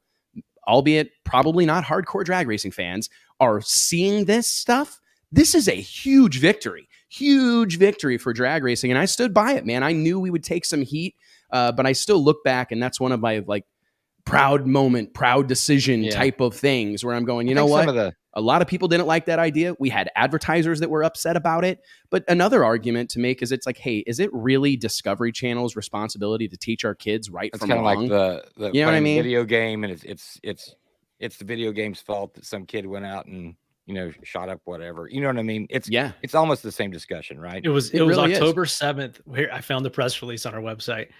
October 7th, 2015 is when we announced it, and those were the days, man. Early times. If you go, we should grab this cover and throw it up there. But yeah, I don't know. I don't have the graphic in front of me, but no, I mean, it's that type of thing, and along the way, it's been fun to watch this thing unfold and see it become, because I think all of us maybe feel a little validated, right? That, hey, this is a good thing that's been fantastic for the sport, and seeing it continue to unfold and all these new spinoff shows, because I think what I'm most excited about is Justin Swanstrom, is Paige Coughlin, like the next class, right? I mean, we talk about that all the time with NHRA. Like there was Don Garlitz and Shirley Muldowney and Grumpy Jenkins and Bob Glidden and Lee Shepard, right? There was all these original kind of iconic figures in our sport. And then there was another generation and another generation and another generation. Well, I have to believe, I mean, if the good Lord's willing and the creeks don't rise, Street Outlaws will provide, could potentially, I think maybe No Prep Kings even more so, one generation after another of the next crop of these stars that can help take our sport to that proverbial next level we're always chasing, right? Yeah, that's very what interesting. It's a place to build a career. I really do. If I'm 20 years old and I've got the ability to build a car or the backing to build a car, I'm building a No Prep Kings car and I'm running that whole series. 1,000%. Full stop. And I mean, that's where it's at if you're wanting to build a career in door slammer drag racing. And I think that there it is. Pretty cool. Yeah. Oh man, that was a cool photo shoot, right? Kevin Cox, I think Murder Nova's lost a considerable amount of weight since then, perhaps. Yeah. Kevin Cox shot that for us, right? Yeah, and then I think Big Chief knocked out or punched Chase Lautenbach in the face during that deal, if I remember correctly. I remember Chief calling me like, "Hey man, I smacked this photographer you sent. I don't like him." And I'm like, "Oh, well, but it was funny." Oh, you were so mad. You were so mad. Like, screw it. I'm not doing it. I was so mad. Cancel the whole thing. Let's find something else. And yeah, because it was a wreck. And Kevin's caller's like, "I don't know what to do, man." And it just get everybody together. Take the picture. I did. I told him, I said, "Kevin, get all those people to stand together and you take their fucking photo immediately and then leave, and don't get beat up and don't get anybody else beat up." You know what I mean? And but man, it is funny because there's stories like that. I think think maybe it was a kind of a necessary thing that was going to happen one way or another, man. But no, it's just it's a cool thing. And I really do find it to be inspirational for everybody in our sport because Farmtruck and AZN may be the best example. I mean, these guys, they don't got a Pro Charger powered Hemi Bickle car, right? They've got an old Chevy truck with a big block Chevy and a bunch of nitrous on it. And it's something that is still relatable. I can't wait to hear more about the idea that they were talking about, because that's something that's been near and dear to my heart for a long time. When I look at YouTube right now, I have to admit, and this isn't entirely, but a lot of the stuff that I see really blow up on YouTube, twin turbo LS, this Pro Charged LT5. I mean, it's very exotic, right? And it's far beyond the scope, in my opinion, of like what do you say? What most young people especially can really aspire to, or even know what it is. You know what I mean? Like, and I hope that there's a new wave of content that starts to permeate our car culture that's like more attainable stuff. I really do point to that, not more so than anything else. The characters have driven the bus, but the fact that these characters are driving cars that still smack of something attainable, something kind of the average guy with a decent job or a dude who saves his pennies could have, that is a significant part of the magic in my opinion. I think the jealousy has went down as well. So I agree. At first, a lot of big name drag racers were probably a little bit jealous that these guys were getting as much attention as they were getting. Of course, yeah, I mean, think there's they still worked their whole life, spent all their money to go chase this dream and to get the recognition that they feel like they deserve. And then only to some guys that they don't even know are appearing on Discovery Channel, and they're at PRI with mobs of, it's hard to explain to anybody that hasn't seen them at PRI or SEMA or somewhere like that. Mobs of people around them. Every booth has a Street Outlaw car or star in it, right? That's what you want. Literally. And they're going, what the hell, man? Like, I just won the championship in so-and-so. You know what I mean? And you hate to see it, and you hate it. And I appreciate that jealousy. I appreciate that frustration. Everybody. Yeah, I appreciate that perspective. I really do. And I totally understand it. But it is when does it ever stay obtainable? Tony Smith, it's a great point. But I think that there's some truth to aspirational culture, right? And so when you see something that's still, it's honestly Jeff Bezos right now is taking, the founder of Amazon. He's taking a bunch of heat on the internet right now for being out on his $1 billion yacht wearing a $1,500 Armani button down or whatever during a global pandemic where most people in the country and around the world are really struggling, right? Or scared for their lives or whatever. And he's out like partying with Drake and Leonardo DiCaprio. He's like, right? Oh, everybody's ordering from me now. But people, like the way the Wall Street Journal was kind of portraying it when I read this article this morning was like, that doesn't really resonate with a lot of people. I mean, if you want to talk about a way to alienate yourself quickly, rub your wealth in everyone's face, right? And I think sometimes, albeit inadvertently, not on purpose, that's kind of what happens with the NHRA, right? I mean, you've got two semis parked side by side and this freaking pro awning and all this stuff. I mean, remember when Chris Alston, legend in our industry, an absolute legend who we need to have on this show. I remember Chris Alston. Everybody knows Chris Alston Chassis Works out in Southern California. We'd have to have that. That would have to be 2-hour X-rated. show. Yeah. 2-hour, 3-hour X-rated deal. But he looked at me and he said, I have made millions selling parts that were put on cars that never made it to the drag strip. And that speaks directly to aspirational culture, right? People would see the car that Grumpy Jenkins had, or see the car that Bob Glidden had, or Lee Shepard had. And at that time, I mean, I get things, it was probably expensive then and everything is relative, right? But it still appeared to those be those cars were just a couple of notches away from the car you could go buy at the Chevy dealership. And that's what the problem has become. On Monday? Exactly. You cannot, there's nothing on the planet that's even close to a NHRA Pro Stock car now. No, and I think that stops people from even trying. Exactly. But a No Prep Kings car, or somebody asked, when is it attainable? It's attainable when it appears 1 or 2 notches away from the car your dad's got in the garage out back, or your uncle drove when you were growing up.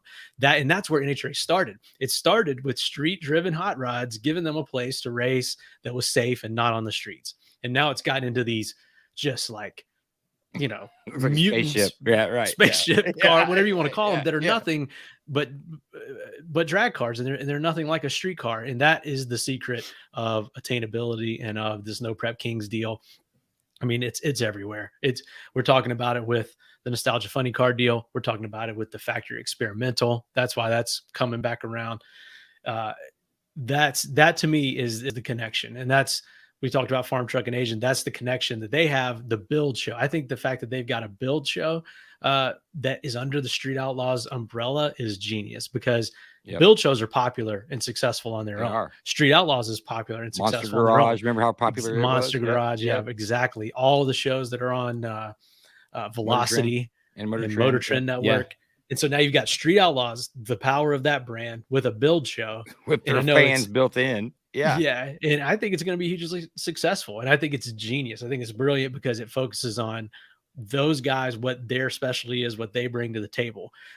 Back when it was just the list and these cars were not going anywhere as quick as they are now, again, it was attainable, I guess you could say, even for Farmtruck and AZN, right? But don't you think that's when the show started to kind of like get on? And I'm kind of talking out my ass a little bit because I don't know what the ratings were. But do you remember when like the Crow mod became a thing? Yeah. They had and to like pull it back in. They had to reel it back in. They had to pull it back because it had gone. It had gone off the rails, right? I mean, everything's twin turbo and got the latest, greatest lock up. This, that it hurt it. And I think that's the fanfare has been fantastic, but I think it's interesting because if you really, what these guys have done that's perhaps most significant is maybe re-energize some of that I'm going to build a car stuff. Yes, you know what I mean? Exactly I think that's probably the most significant thing that they've done is inspired people to restart a project. And it doesn't matter how quick whatever it is, or if you can outrun Ryan Martin, but is it awesome? Is it unique? Is it badass? Did you have fun building it? Did you have memories? Do we have some cool antics on film? That's what it's all about. And those guys are perfect for that. So I'm excited. Sprinkled in with a little racing. I mean, that's what the show was. That's why I liked radio racing. And it's a great segue for us to talk about more stuff. But I mean, I don't know. Travis Frisbee is asking when January 10th. I believe that the original 405 show, whatever we want to call that at this point, I'm not even sure. Yeah. OKC. OKC. That comes on at 8. I believe that goes 8 to 10. Am I correct? Central times, right? Eastern. Oh, and then it goes 7 to 9. or whatever, 7 to 8. No, I think Yeah, it's an and- hour long, right? Is it an hour or 2 hours? No, I'll look it up. Anyway, Yeah, look the it up and Farm we'll Truck share and it. AZN's new show it follows- comes on it follows after that. that. It follows that show, just the way that the Team Attack followed.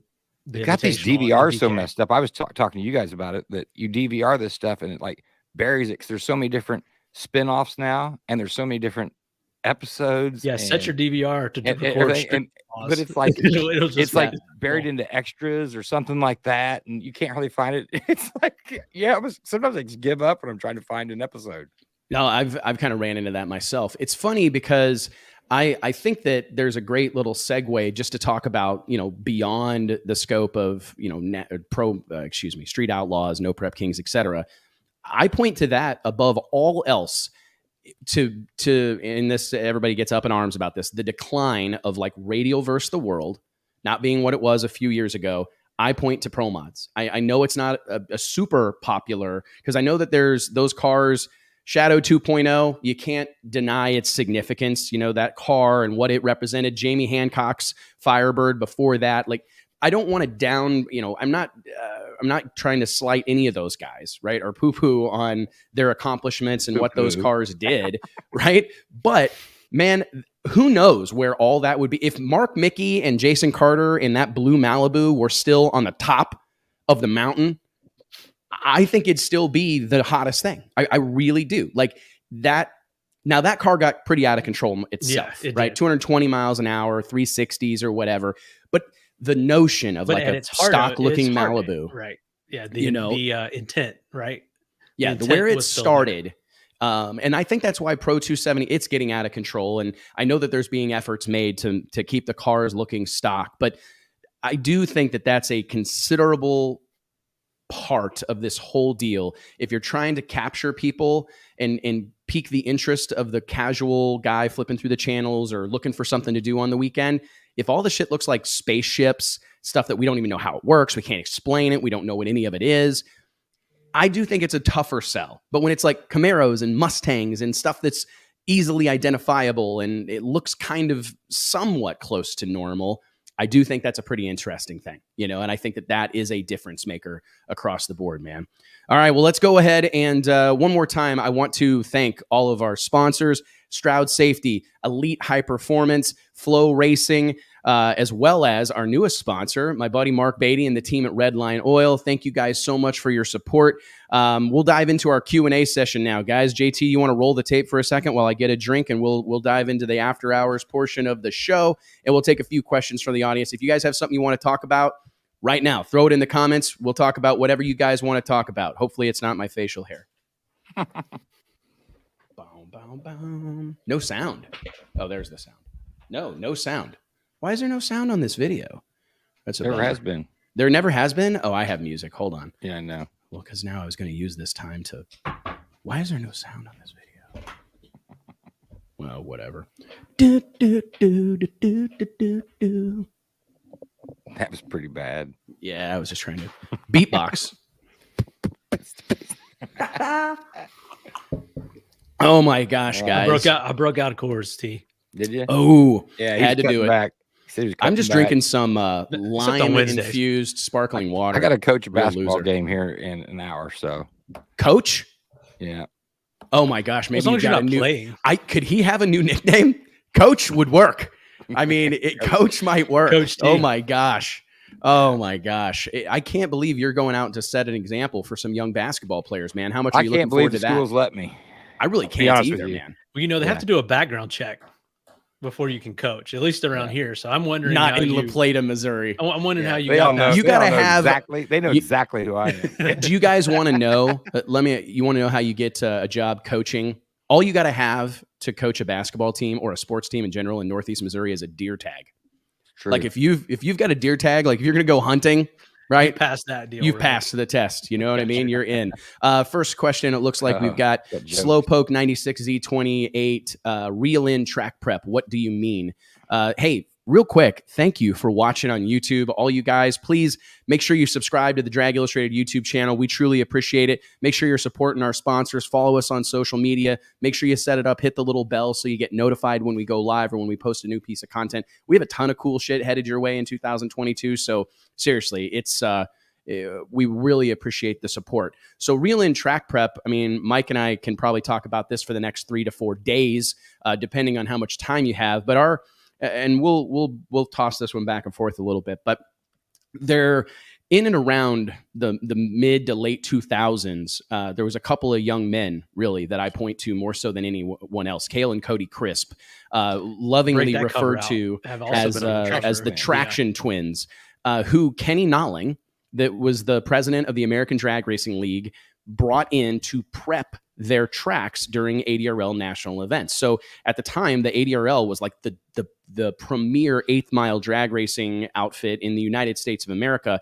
And what they were encountering is the track prep was fairly inconsistent, going from location to location to location, right? So because they were reliant on the local guys, right? The track staff, wherever they went. If they went to, Jerkwater Dragway, they just had the guys that were there with a tractor or whatever and a couple of old Hoosiers that were, dragging the track. So Kenny Nolling's vision was to have a team similar to the NHRA Safety Safari that would go out and prep the tracks, make sure that they were great, travel with the series from event to event to event. And I really point to them, I think, as the first to introduce this ultra prep, super tight racetracks that are prepped guard wall to guard wall. I mean, you could go 980, 60 foot in the marbles along the 330. Radial racing, and that was for big. That was for big tire racing. That was for big tire racing. But then really, radial racing is where it really got out of hand. Ramped up. And the radial racing thing, I think they introduced the ADRL. I point to them as the people who really introduced the traveling track prep guru. Right? Like the guys that were coming in. Now we've got Tyler Crossnow. We got Mass Traction. There's all sorts of people. I'm drawing blank on his name. Jimmy Bradshaw. I mean, the list goes on. There's a lot of people who earn their living going around the country or around the world, for that matter, prepping racetracks. And I think that trend kind of started with those guys. And it did. It eventually ended up, Wade Rich comes to mind, another guy that built a brand. Built a brand on the back of providing a killer racetrack, and it did go completely bananas in Valdosta, Georgia, at South Georgia Motorsports Park. They were using way more glue than any other facility. There's a page called Pro Drag Tractor, because all we were watching most of the time was the tractor. You would literally watch a tractor drag the track, and then you would watch a four-wheeler go up and down a Kawasaki Bayou or some shit, pulling a sprayer. And that was most of what was going on at a lot of these events. And the point we were trying to make is that we feel, and I think a lot of the people in our industry feel, that it has kind of gotten way over center. Way over center. Everybody was chasing a record instead of trying to put on an event. And in our opinion, No Prep Kings, in particular, No Prep Kings and the whole No Prep movement is a reaction to the over prep brought on by, Traction Twins and the track dragging and radial racing and the hunting for records, home run hitting, like you were saying, JT, and trying to get the focus back on good racing, actual racing, and navigating less than perfect track surfaces in all conditions. That's the other thing, is that, and the argument that I think that can be made is that when the track is kind of a static thing, it makes it even more about who has the most money and who has the best shit and who has the most spares, right? Kurt Johnson's another one. Jeff Shockey, you're exactly right. I mean, there's a ton of these guys that earn a living doing this type of thing.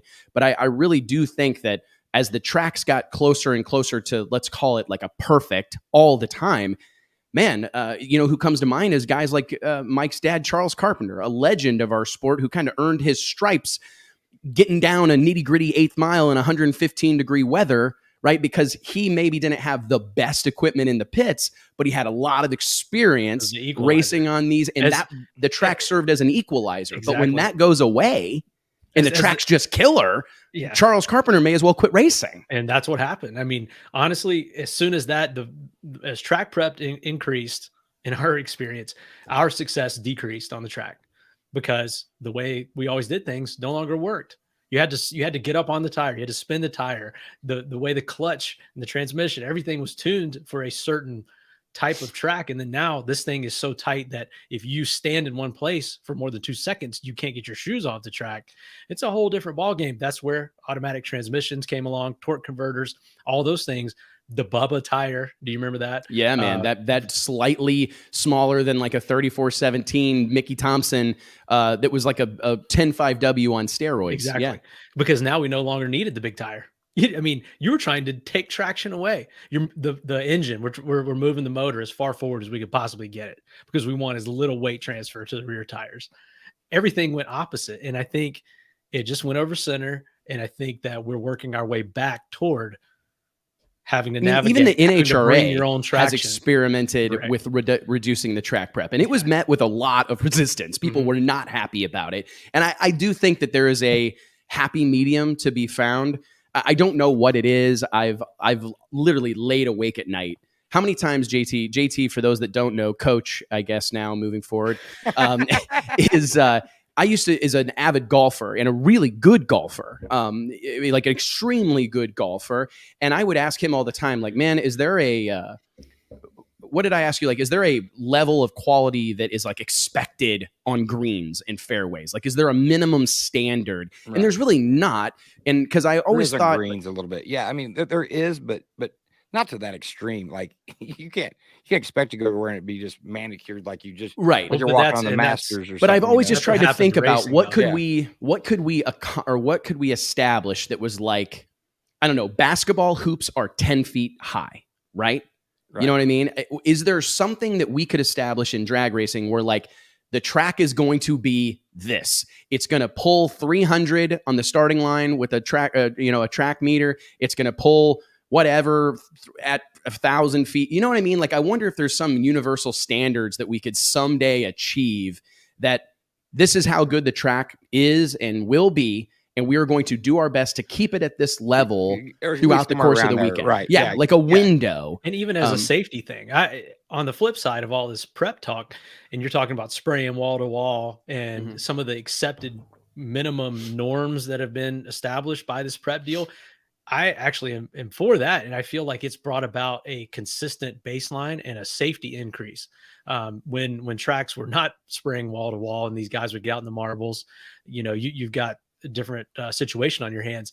So I think that prep, in one way, the prep revolution increased safety in a lot of ways, but it decreased the on-track product and it decreased the quality of racing. So I think there's a balance to be struck between making a safe, consistent racetrack that everyone can expect and a track that is going to vary throughout the conditions, and be a challenge. It'd be like in golf, like we've talked about, where every single golf course had the exact same layout and the exact same cut of the rough and of the fairways and everything. No, golf is about going from, St. Andrews to Pebble Beach and being able to win on both of those courses. Drag racing, in my opinion, is about being able to go from, Indy to Bandamere to your outlaw 8th mile and be able to be successful. And that's where the tuner comes into play, right? Wes, do you remember the interview you had with Don Garlitz years ago? And he was talking about that the tuner was the equalizer on these tracks back in the day, that you had to tune to the track all the time, and that the track prep got so bad or got so good now that it's taken a lot of the tuner out of the sport. And he hated that. I mean, he hated that. Well, I mean, and even further, he talked about all the carnage of like tearing up parts because it's no longer, you're able to use all the power you have and then some, right? Like the track will take pretty much all you can throw at it. So we've created an environment where guys are just shit canning their stuff every time they drop the bomb on it. It's kicking the rods out of it as they go through the finish line. And I remember Don, like, I couldn't believe it at the time, and I still can't, to be honest with you. I'm talking to Big Daddy Don Garlitz, and he's going like, man, this stuff makes me cry. Like I have a personal relationship with every engine that I've ever built. Like, and he even like kind of joked, it nears romantic. Like, I built this with my hands, and the absolute last thing I'm going to do in the world is go out here and just tear it up for the sake of tearing it up. And that was honestly, I think, when Don, Big Daddy started to move away, and say, you know what, I don't even want to do this anymore, because that's not what he wants. That's not what he wants to be a part of. And that environment doesn't really exist when the track, and it's tough because there's this whole safety element and nobody wants to see anybody tear anything up. Nobody wants to see anybody get hurt. Right. But when the track like I said, is a static thing and it's just a 10 out of 10 all the time, that's the environment we've produced. Is that it's Kitty, max effort all the time. We're in the comments here. We're not talking about the shutdown area. We get that, you know. Yeah. We're talking about how good. I mean, people literally can't walk across the track without losing their shoes or sticking to the ground. We saw. Well, and the time it takes, right? Like hours spending prepping the track. Yeah, that's that's a show killer. Yeah. It is. Yeah. So, all right, next question. This is an interesting one. Wes, how big was the DI staff for DI issue number 1? Oh man, 3. There was 3 of us. Yeah, back in the glory days. Drag Illustrated popped up as an idea in the summer of 2005. I was the general manager of Eddyville Raceway Park in Southeast Iowa, my first job in drag racing. And late in the year, I can find a video from you. Please don't. Please don't. Late in 2005, around October, it was middle October of 2005, we kicked the doors open and called ourselves Drag Illustrated. We had an 800 number. We had a website. We were starting the magazine. We didn't put our first issue out until March of 2006. It took us that long to sell enough advertising and design it and write all the stories. I think I wrote every single page of it.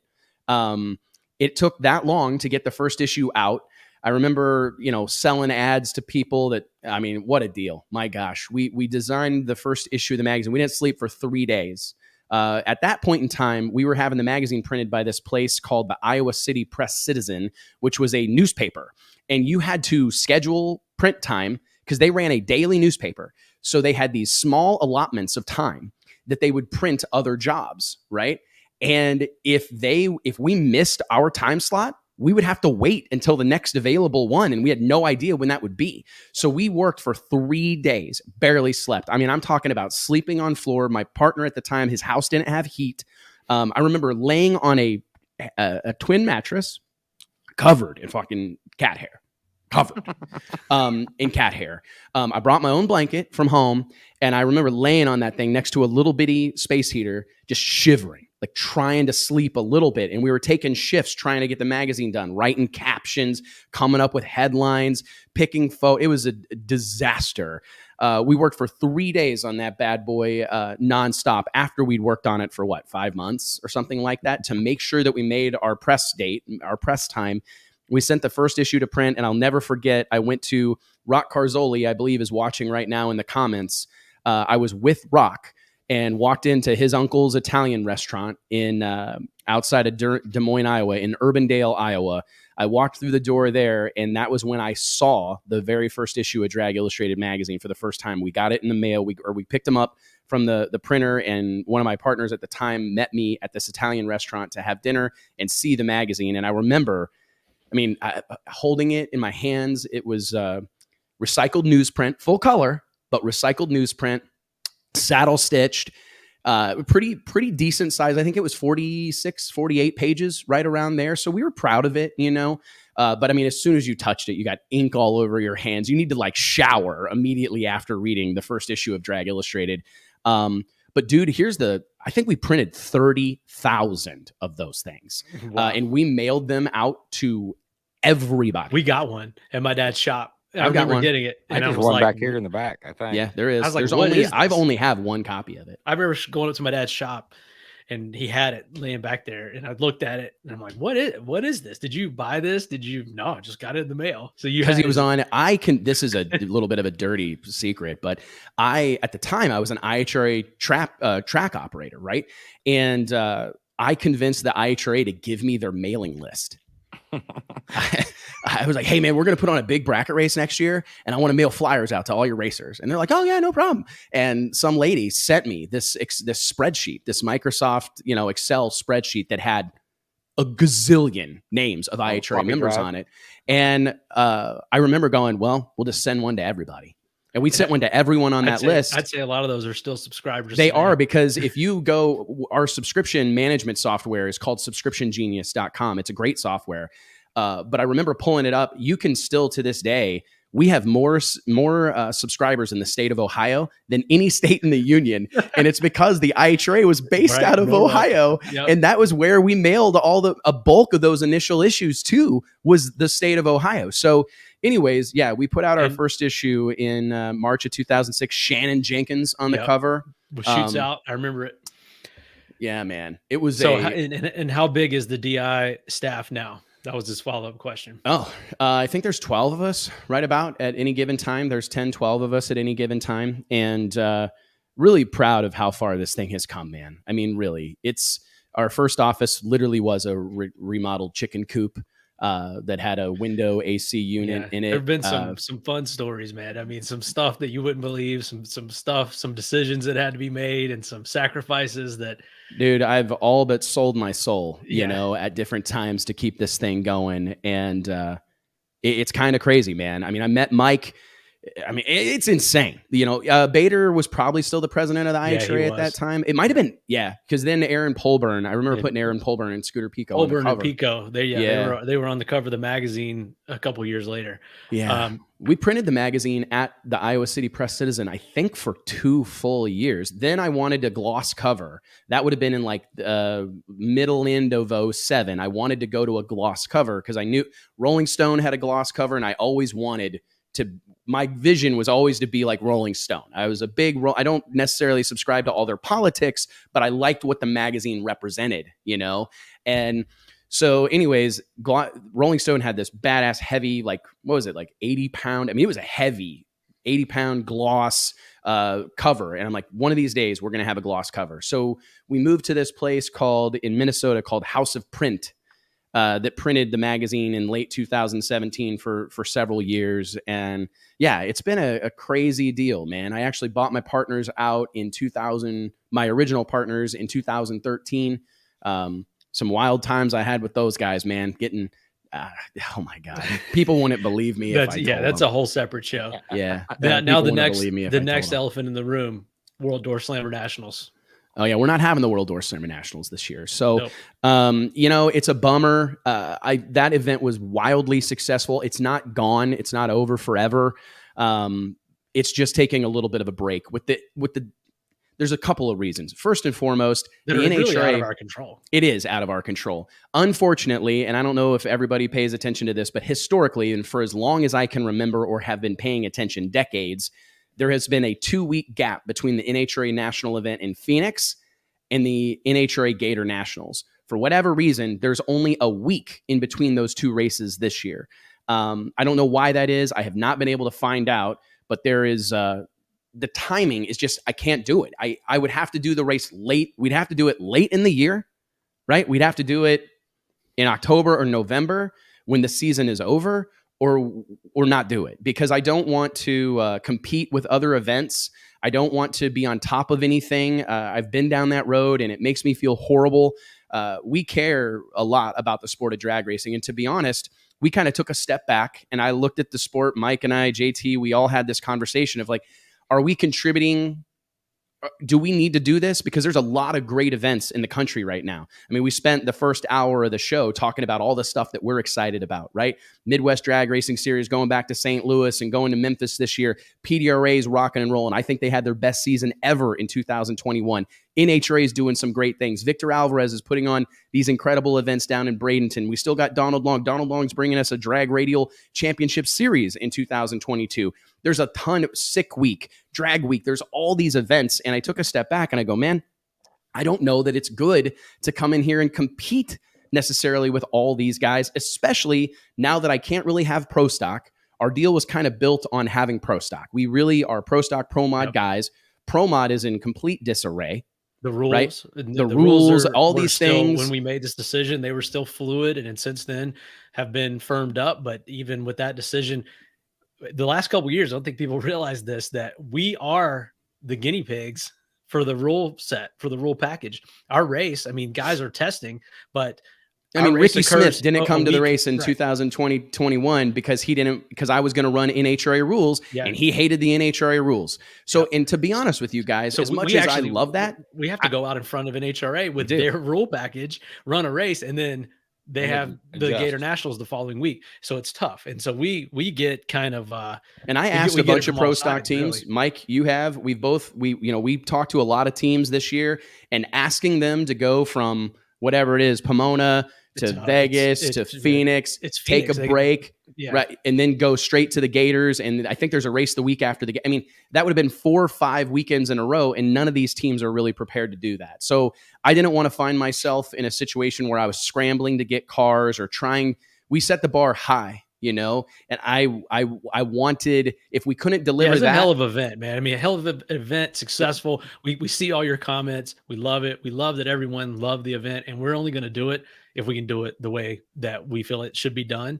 And we got some cool stuff coming down the pipe, I will. and that's the We other will thing is put that on we've- events again in the future. Yeah, we got a lot of stuff here. I mean, even this show, even the ride. We along, had an announcement that we were supposed to make today about something that's coming up in February.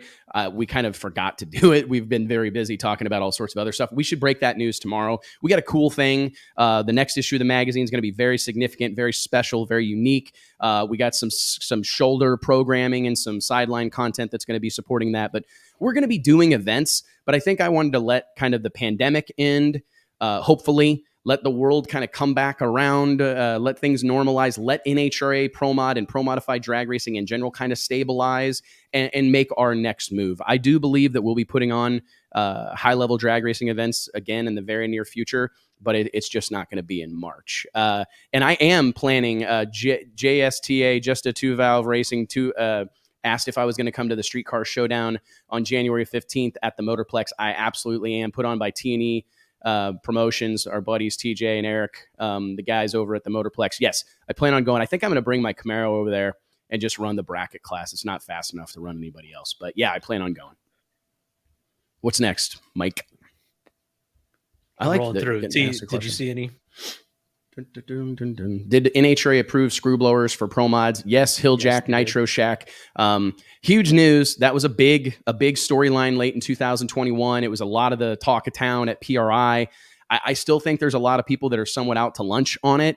However, I saw Mike Janis make a post that had a screw blower on top of an engine.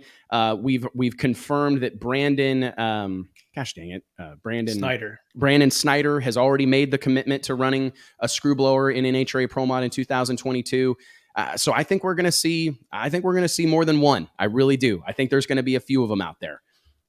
By all accounts, everybody that we've talked to, as far as crew chiefs and tuners are concerned, the current rule set, I think they're like 74% or low 70% overdrive. They've got a mandated, what's the rear gear? 430 or something. It's not enough gear, really. And they're 2,700 pounds thereabouts. And nobody really feels they'll be capable of running at the front or dominating.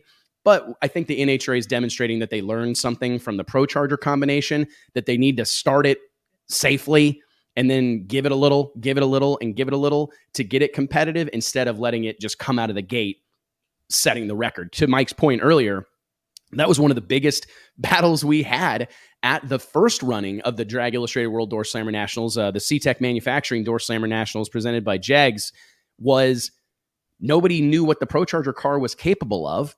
They put the rules out and they come to our race. Justin Bond sets the world record, like in his sixth pass, I think, went like a low 560. Didn't he go like 561? Went low 560s. So. Yeah, it was a world record. At their first race, the Pro Charger car sets the world record. And we're like, holy And I'm immediately shit. getting calls and texts on all of a sudden, hey, who's teching cars down there? Hey, is this, how legit is this? Like that all of a sudden now we've got to be the face of NHRA's technical department for the next week until they go to Gainesville, right? Yeah, 1,000,000%, and it's tough. I feel personally, to be 100% honest, I felt like we got some resistance from people, from some NHRA, and we did. And by the way, we did have. Let's talk about our tech crew that we did have on the grounds for the World Door Slammer Nationals in 2021. I mean, we had the best of the best. Absolutely, and that was something that we knew without a shadow of a doubt that we couldn't have an event. There was no, no cheating or anything. I mean, we had the best of the best there, and everything was on the up and up. But like you said, it was an unproven combination. Yeah, man. I mean, it's just, anyways, we really feel like, I don't know where it'll end up. We've got some events planned and some really cool stuff that we're going to roll out here in 2022. Scott Malpass laughs to let the NHRA Pro Mod rules stabilize. I'm not even, and I don't know that I don't know that they'll ever really stabilize. I think they're about as stable as they're going to be right now. I'm talking more about like the participation. I mean, you have guys that can't come into the country, guys that are struggling, guys that are having to do COVID testing in and out of the country. A lot of the participants in Pro Mod are international guys, and it's a tough deal. You know, it feels like a tough deal right now. And when I look at it, I just really want to contribute to the overall success of the sport. And we weren't convinced 100% that putting on an event was going to be contributing to the success of the sport as a whole. So Kevin Stevenson says, have you guys ever tried to get Sam Corcus on the show? Yes. And he will be. He's going to be on the show this year. He wants to be on the show. We're just going to nail him down. Obviously a very busy guy. As soon as we can get him get him freed up to come on the show, he's going to be on here. He definitely wants to be on the show, watches the show. He's a huge fan of it, huge fan of you guys and the comments and he pays really attention, man. It's really cool. He's a sponge, man. He's soaking this stuff up, learning. Like he said, he went from not knowing what drag racing was, and then, you know, figuring out the whole Pro Mod deal. And really, we talked about it. He was at our Pro Mod Summit. He's got his finger on the pulse, and he's watching what's going on in the sport to see what his next move is. So we're going to get him. Glenn Cromwell, president of NHRA, has expressed interest in coming on the show. We're going to try to set that up at some point. So we've got some guys. I love when we have non-racers on the show, you know, guys that are doing influential things in the sport, obviously from different different aspects, different viewpoints, different perspectives. So that always is exciting to me. And I think getting that perspective that's not of the class, regular my car, racer. I mean, my combination, my car, my combination. What I do, I used to tell this joke back at PRI. Every year, you know, I would stand at our booth at PRI, and it would just be one person after another coming up and telling me what we needed to do different at the magazine, right? You know what you need to do different with that magazine? You know what you need to do? And they all had the same answer. More of me, more of where I race, more of the kind of car that I race, more of the track that I race at. I do think it's right. My class, my style, whatever. And it was, and I get it. Hey, we're everybody, you know, especially in a sport such as drag racing. I mean, it's an ego driven deal, right? Me. But you're right, Mike. It's fun to get the perspective of these people that aren't really, you know, in it like that, you know, because it is tough. Big picture, like Asia was saying about Farmtruck, big picture thinking that have to worry about more than just their little corner of the sport and their combination that they may be running. Yeah, I'm excited about the show. And I got to tell you guys, I didn't really intend for that to happen, but getting an hour with them was fantastic. And I wonder if that's something that we should kind of lean into. I know that my vision, you know, it was fun talking there at the end with Farmtruck and AZN about their vision. My vision for this show, I feel like I got myself, I wanted to get more people on here, right? And I wanted we need to interview 75 people every episode. And there was there were some times last year where we would have, right, like 5 people. But we'd have a really good conversation going that we'd have to cut off. And I can't help but feel like this deal will be more reflective, more representative of my vision for this show if we do it like we did today. Like if let's say, you know, whoever's coming on, we need you for an hour, right? And we want to talk about all sorts of stuff. We want to bounce all around, right? Talk about a bunch of different things and really learn something about these people. It's tough. You know, I think there's probably always going to be moments where we need to do, you know, multi-guest shows. Like I think about the end of the year. The end of the year. Like when you're trying to celebrate the NHRA champions, I mean, we'd still be interviewing champions right now. Or during the countdown when there's so many people that are relevant, you know. I mean, it would be tough. However, I think that one of the things that I've been thinking about, like Greg Anderson comes to mind. We got him for 20 minutes there right after he won the championship. And it was like everything he said was good, was significant. And I think, you know what, we need to have him back on here for like an hour or longer. You know, I have this notion of bringing people on right at the beginning and letting them be here with us pretty much throughout, because that's where the magic happens when you Like get to when- riff back and forth a little bit. That's where like when Clay and Yes. Lyle have been on. Yeah. They've been great at that. I love when they're on. Yes, absolutely. And that needs to be a very regular thing in 2022. Clay and Lyle, you talk about guys that are doing incredible things for the sport of drag racing. It's the more we can have them on camera, the better. We're probably going to have to put them on the payroll at some point. We're taking up 2 days a week from them. Your beard for sure. Oh yeah, true. Yeah, because Lyle's really bent about it. I think he's upset. Yeah. Yeah. Well, and I never I liked the we talked about this in the green room before the show, but beards are a lot of work. I give a lot of credit to UT and Lyle's especially. That thing's probably like having another person living at your house. I'll shave mine sometime for you on here. I mean, I look like a baby. I've seen it. You did it one time like 3 or 4 years ago. Don't do it, T. It weirds us out. Man. my kids are like, I get scared when I come to the door, like, who the hell are you? I'm like, who's that? Dad? Me. God. It is pretty scary. First time I met you, you didn't have a beard. That's true. Yeah, I didn't. Really? Yeah. What did he have, like the chin strap thing, or what? No, he he had had very nothing. odd because I'd always have goatee or beard or Yeah, that's something. very Yeah. unusual, man. That's very I don't know. unusual. I must have, because you always regret it as soon as you do it. Like you're in the mirror, you're like, huh, and then and you always shave into sections. So like you go down to a I goatee, do that too. Then you go maybe shave a little here, and you got handlebar mustache, and you're laughing. You go out, and scare your wife. Or you're just like me, and you cannot grow a beard. Oh, this is all you got. Yeah. This is all you got. So you just got to. Yeah, and then you shave it off, and you go, well, that was stupid. Yeah. Trust me. When I did it initially, I go, yeah, I'm probably going to regret this. Well, like I need to go spend a month at sea. Up No. until like a year or two ago. Yeah. Like you were always Mr. Clean. Yeah. But you put on a little weight and you get a little older and you're like, you know what? I'm going to grow some shit on my face. Like I'm going to try to cover some of this up. Yeah. You know what I mean? Yeah. But no, I'm going to lean into it for a little while. I don't know if it's a long-term thing or not, but We've What had do you both. We had both Justin and Corey, Little Country and Big Country on. who ride-alongs. Corey Swanstrom is that guy. He's funny, man. Like He can talk. Yeah. I like. he can talk. They're both great, They're funny. but Because they're just unfiltered and they're just going to give it to you. Did you hear what I thought it was interesting what Asian said about Justin Swanstrom, that they're going to give him a shot. Like they are going to, and you can tell it, but they're going to pour the coals to that deal. Well, And I've heard that before about that. They don't have a script. They don't have really an intention. They kind of know what they've got in these guys, but sometimes they're wrong. Sometimes they have diamonds in the rough they don't know about. And it's all about, are you interesting this week? Did you do something crazy? Did you win? I mean, if you're not interesting, you're not going to get on the show. So that speaks to me to the credibility of the whole deal, that they're not out there trying to make stuff up. They're just showing you what interesting happened that week. Right.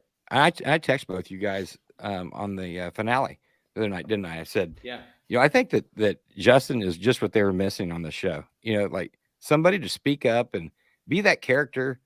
He's not going to hold back. Don Finney just says, I can't stand Justin Swanstrom. I will not watch the show because of that's him. what's going to happen. You're going to, half the people are going to love him, half the people are going to hate him. So pick a side and roll with it. I think it's good. I mean, you have to have. Good. I don't think Justin's for everybody. I mean, even me. And I told him to his face, like, some of the shit, I'm not totally on board with or whatever. It's not my cup of tea. But I appreciate genuinely his willingness to like let it all hang out, say, whatever he thinks and live with the consequences, man. I mean, you got to tip your cap to him because there's a whole lot of people that have been given an opportunity to be in front of a camera, right? To say their piece and they clam up or they don't know what to say or they do the Ricky Bobby, like, thanks mom and dad. And I want to shout out God. And the guys back, I mean, and he's done it right, man. I feel like he's built a business inside of like a year, right? But I mean, he can, any t-shirt he prints, he can sell. Any swag they make, he can sell. I mean, he's done a good job, man. I mean, I'm not trying, I don't know. I don't want to pull back the curtain. He's fast too, man. He's a smart kid. And he is. and he knows what he's doing, and he's playing the role perfectly. And if you got to have those guys, that are willing to do This that. is the role I that give he's him played for credit. years, right? I give him credit for being willing to do it, because that in itself it takes courage to do that, really. But this is them. I mean, this was them in radio racing. You know, it is them. It definitely is them. It's authentic. I mean, it's 100% authentic, man. And it's at the same time, and Mark's making a solid point, because he'll still watch it because he wants to know what Justin's going to say or do next, or who he's going to insult or punch or whatever. Right? Yeah. And it's that classic Howard Stern. You know, if you want 50% of the people to love you and 50% of the people to hate you, because that means 100% of the people are paying attention, man. It's like being on a school board. It is. You know, or city council. You know, like no matter what decision I make. Jeff Shockey asks, and we're going to wrap up here in the next couple of minutes real quick. I just want to thank all of our sponsors again. Stroud Safety, incredible people that have supported this deal throughout 2021 and into 2022. Long-term relationship, long-term partnership we're very proud of. Our friends at Redline Oil, Flow Racing. Mark Beatty at Redline tunes in and watches and supports the show every week. Incredible guy, an incredible ambassador for the sport of drag racing, and truly appreciate their support. Of course, Marty Robertson, Mick Snyder, and everybody at Elite HP right here in Fort Worth, Texas, world leader in used racing parts, new and used racing parts. They've got everything you might want, from a turnkey pro mod to a starter to a set of Pro Jacks. Hit them up. I actually spent Christmas with Mick Snyder at the zoo. We went to the zoo on Christmas Day. It was cool. It was like 70. It was beautiful out. Unbelievable. Also, our friends at Flow Racing. If you are not a member of the Flow Racing family, log on to flowracing.com/drag illustrated. That lets them know we sent you. So please use that link. I'm working on getting everybody a discount. I'm going to get everybody a deal before it's all said and done. But seriously, I'm a big believer in Flow Racing. What they've done and the platform that they provide our sport to put drag racing in front of more eyeballs, it's incredible. I found myself late last year, sitting at home one day. I can't remember who I was talking to necessarily, to be honest. But I was Alicia. Shut up. You're making fun of me. Yeah, good guess. I was talking to my wife. Whatever. But I was watching PDRA, like the PDRA World Finals. I was watching NHRA, and I was watching Funny Car Chaos. Like, I had like 3 races going on at once, and I thought, man, what a time to be alive. We were doing that one weekend with I think maybe Duck was having a race. Yeah, I mean, and I'm going, what a time to be alive. It's unbelievable that I can be at home, and there's a whole conversation to be had or whatever. There's a whole discussion, but about whether that's good, bad, or indifferent. But my belief is that putting drag racing in front of more people, more eyeballs, that's what we need to do. So anyways, thank you to all of our sponsors and everybody that supports this show. Most importantly, as proud as I am of having Farmtruck and AZN on here, as proud as I am of having all these guests we've had, it's really you guys that make the difference. Proud of us, JT. I am. I'm proud of Mike, proud of Coach, excuse me. Coach T. Coach T, proud of these guys. And I love doing this, but your involvement, seriously, every one of you guys watching along on YouTube, watching along on Facebook, listening via Apple Podcast or Spotify, Google Play, whatever, however you consume your content. Thank you. Seriously, your involvement, you're asking questions, you're providing insight, answering our questions at time. You guys watching this deal means everything to us. So thank you so much, helping us spread the gospel of drag racing. I would remind you, please click like, click share. I still believe, even in this day and age, that word of mouth is one of the best and most effective forms of marketing, promotion, and advertising. So please tell someone about the Wes Buck Show. Tell somebody about Wes, Mike, and JT rambling every Wednesday afternoon for 3 hours about drag racing. Tell someone to watch the show. Send them an email, whatever. We would really appreciate it. Guys, thank you a bunch for your time. This has been a good one, man. It's been a really good one. I was going to answer another question, but I can't remember what it was.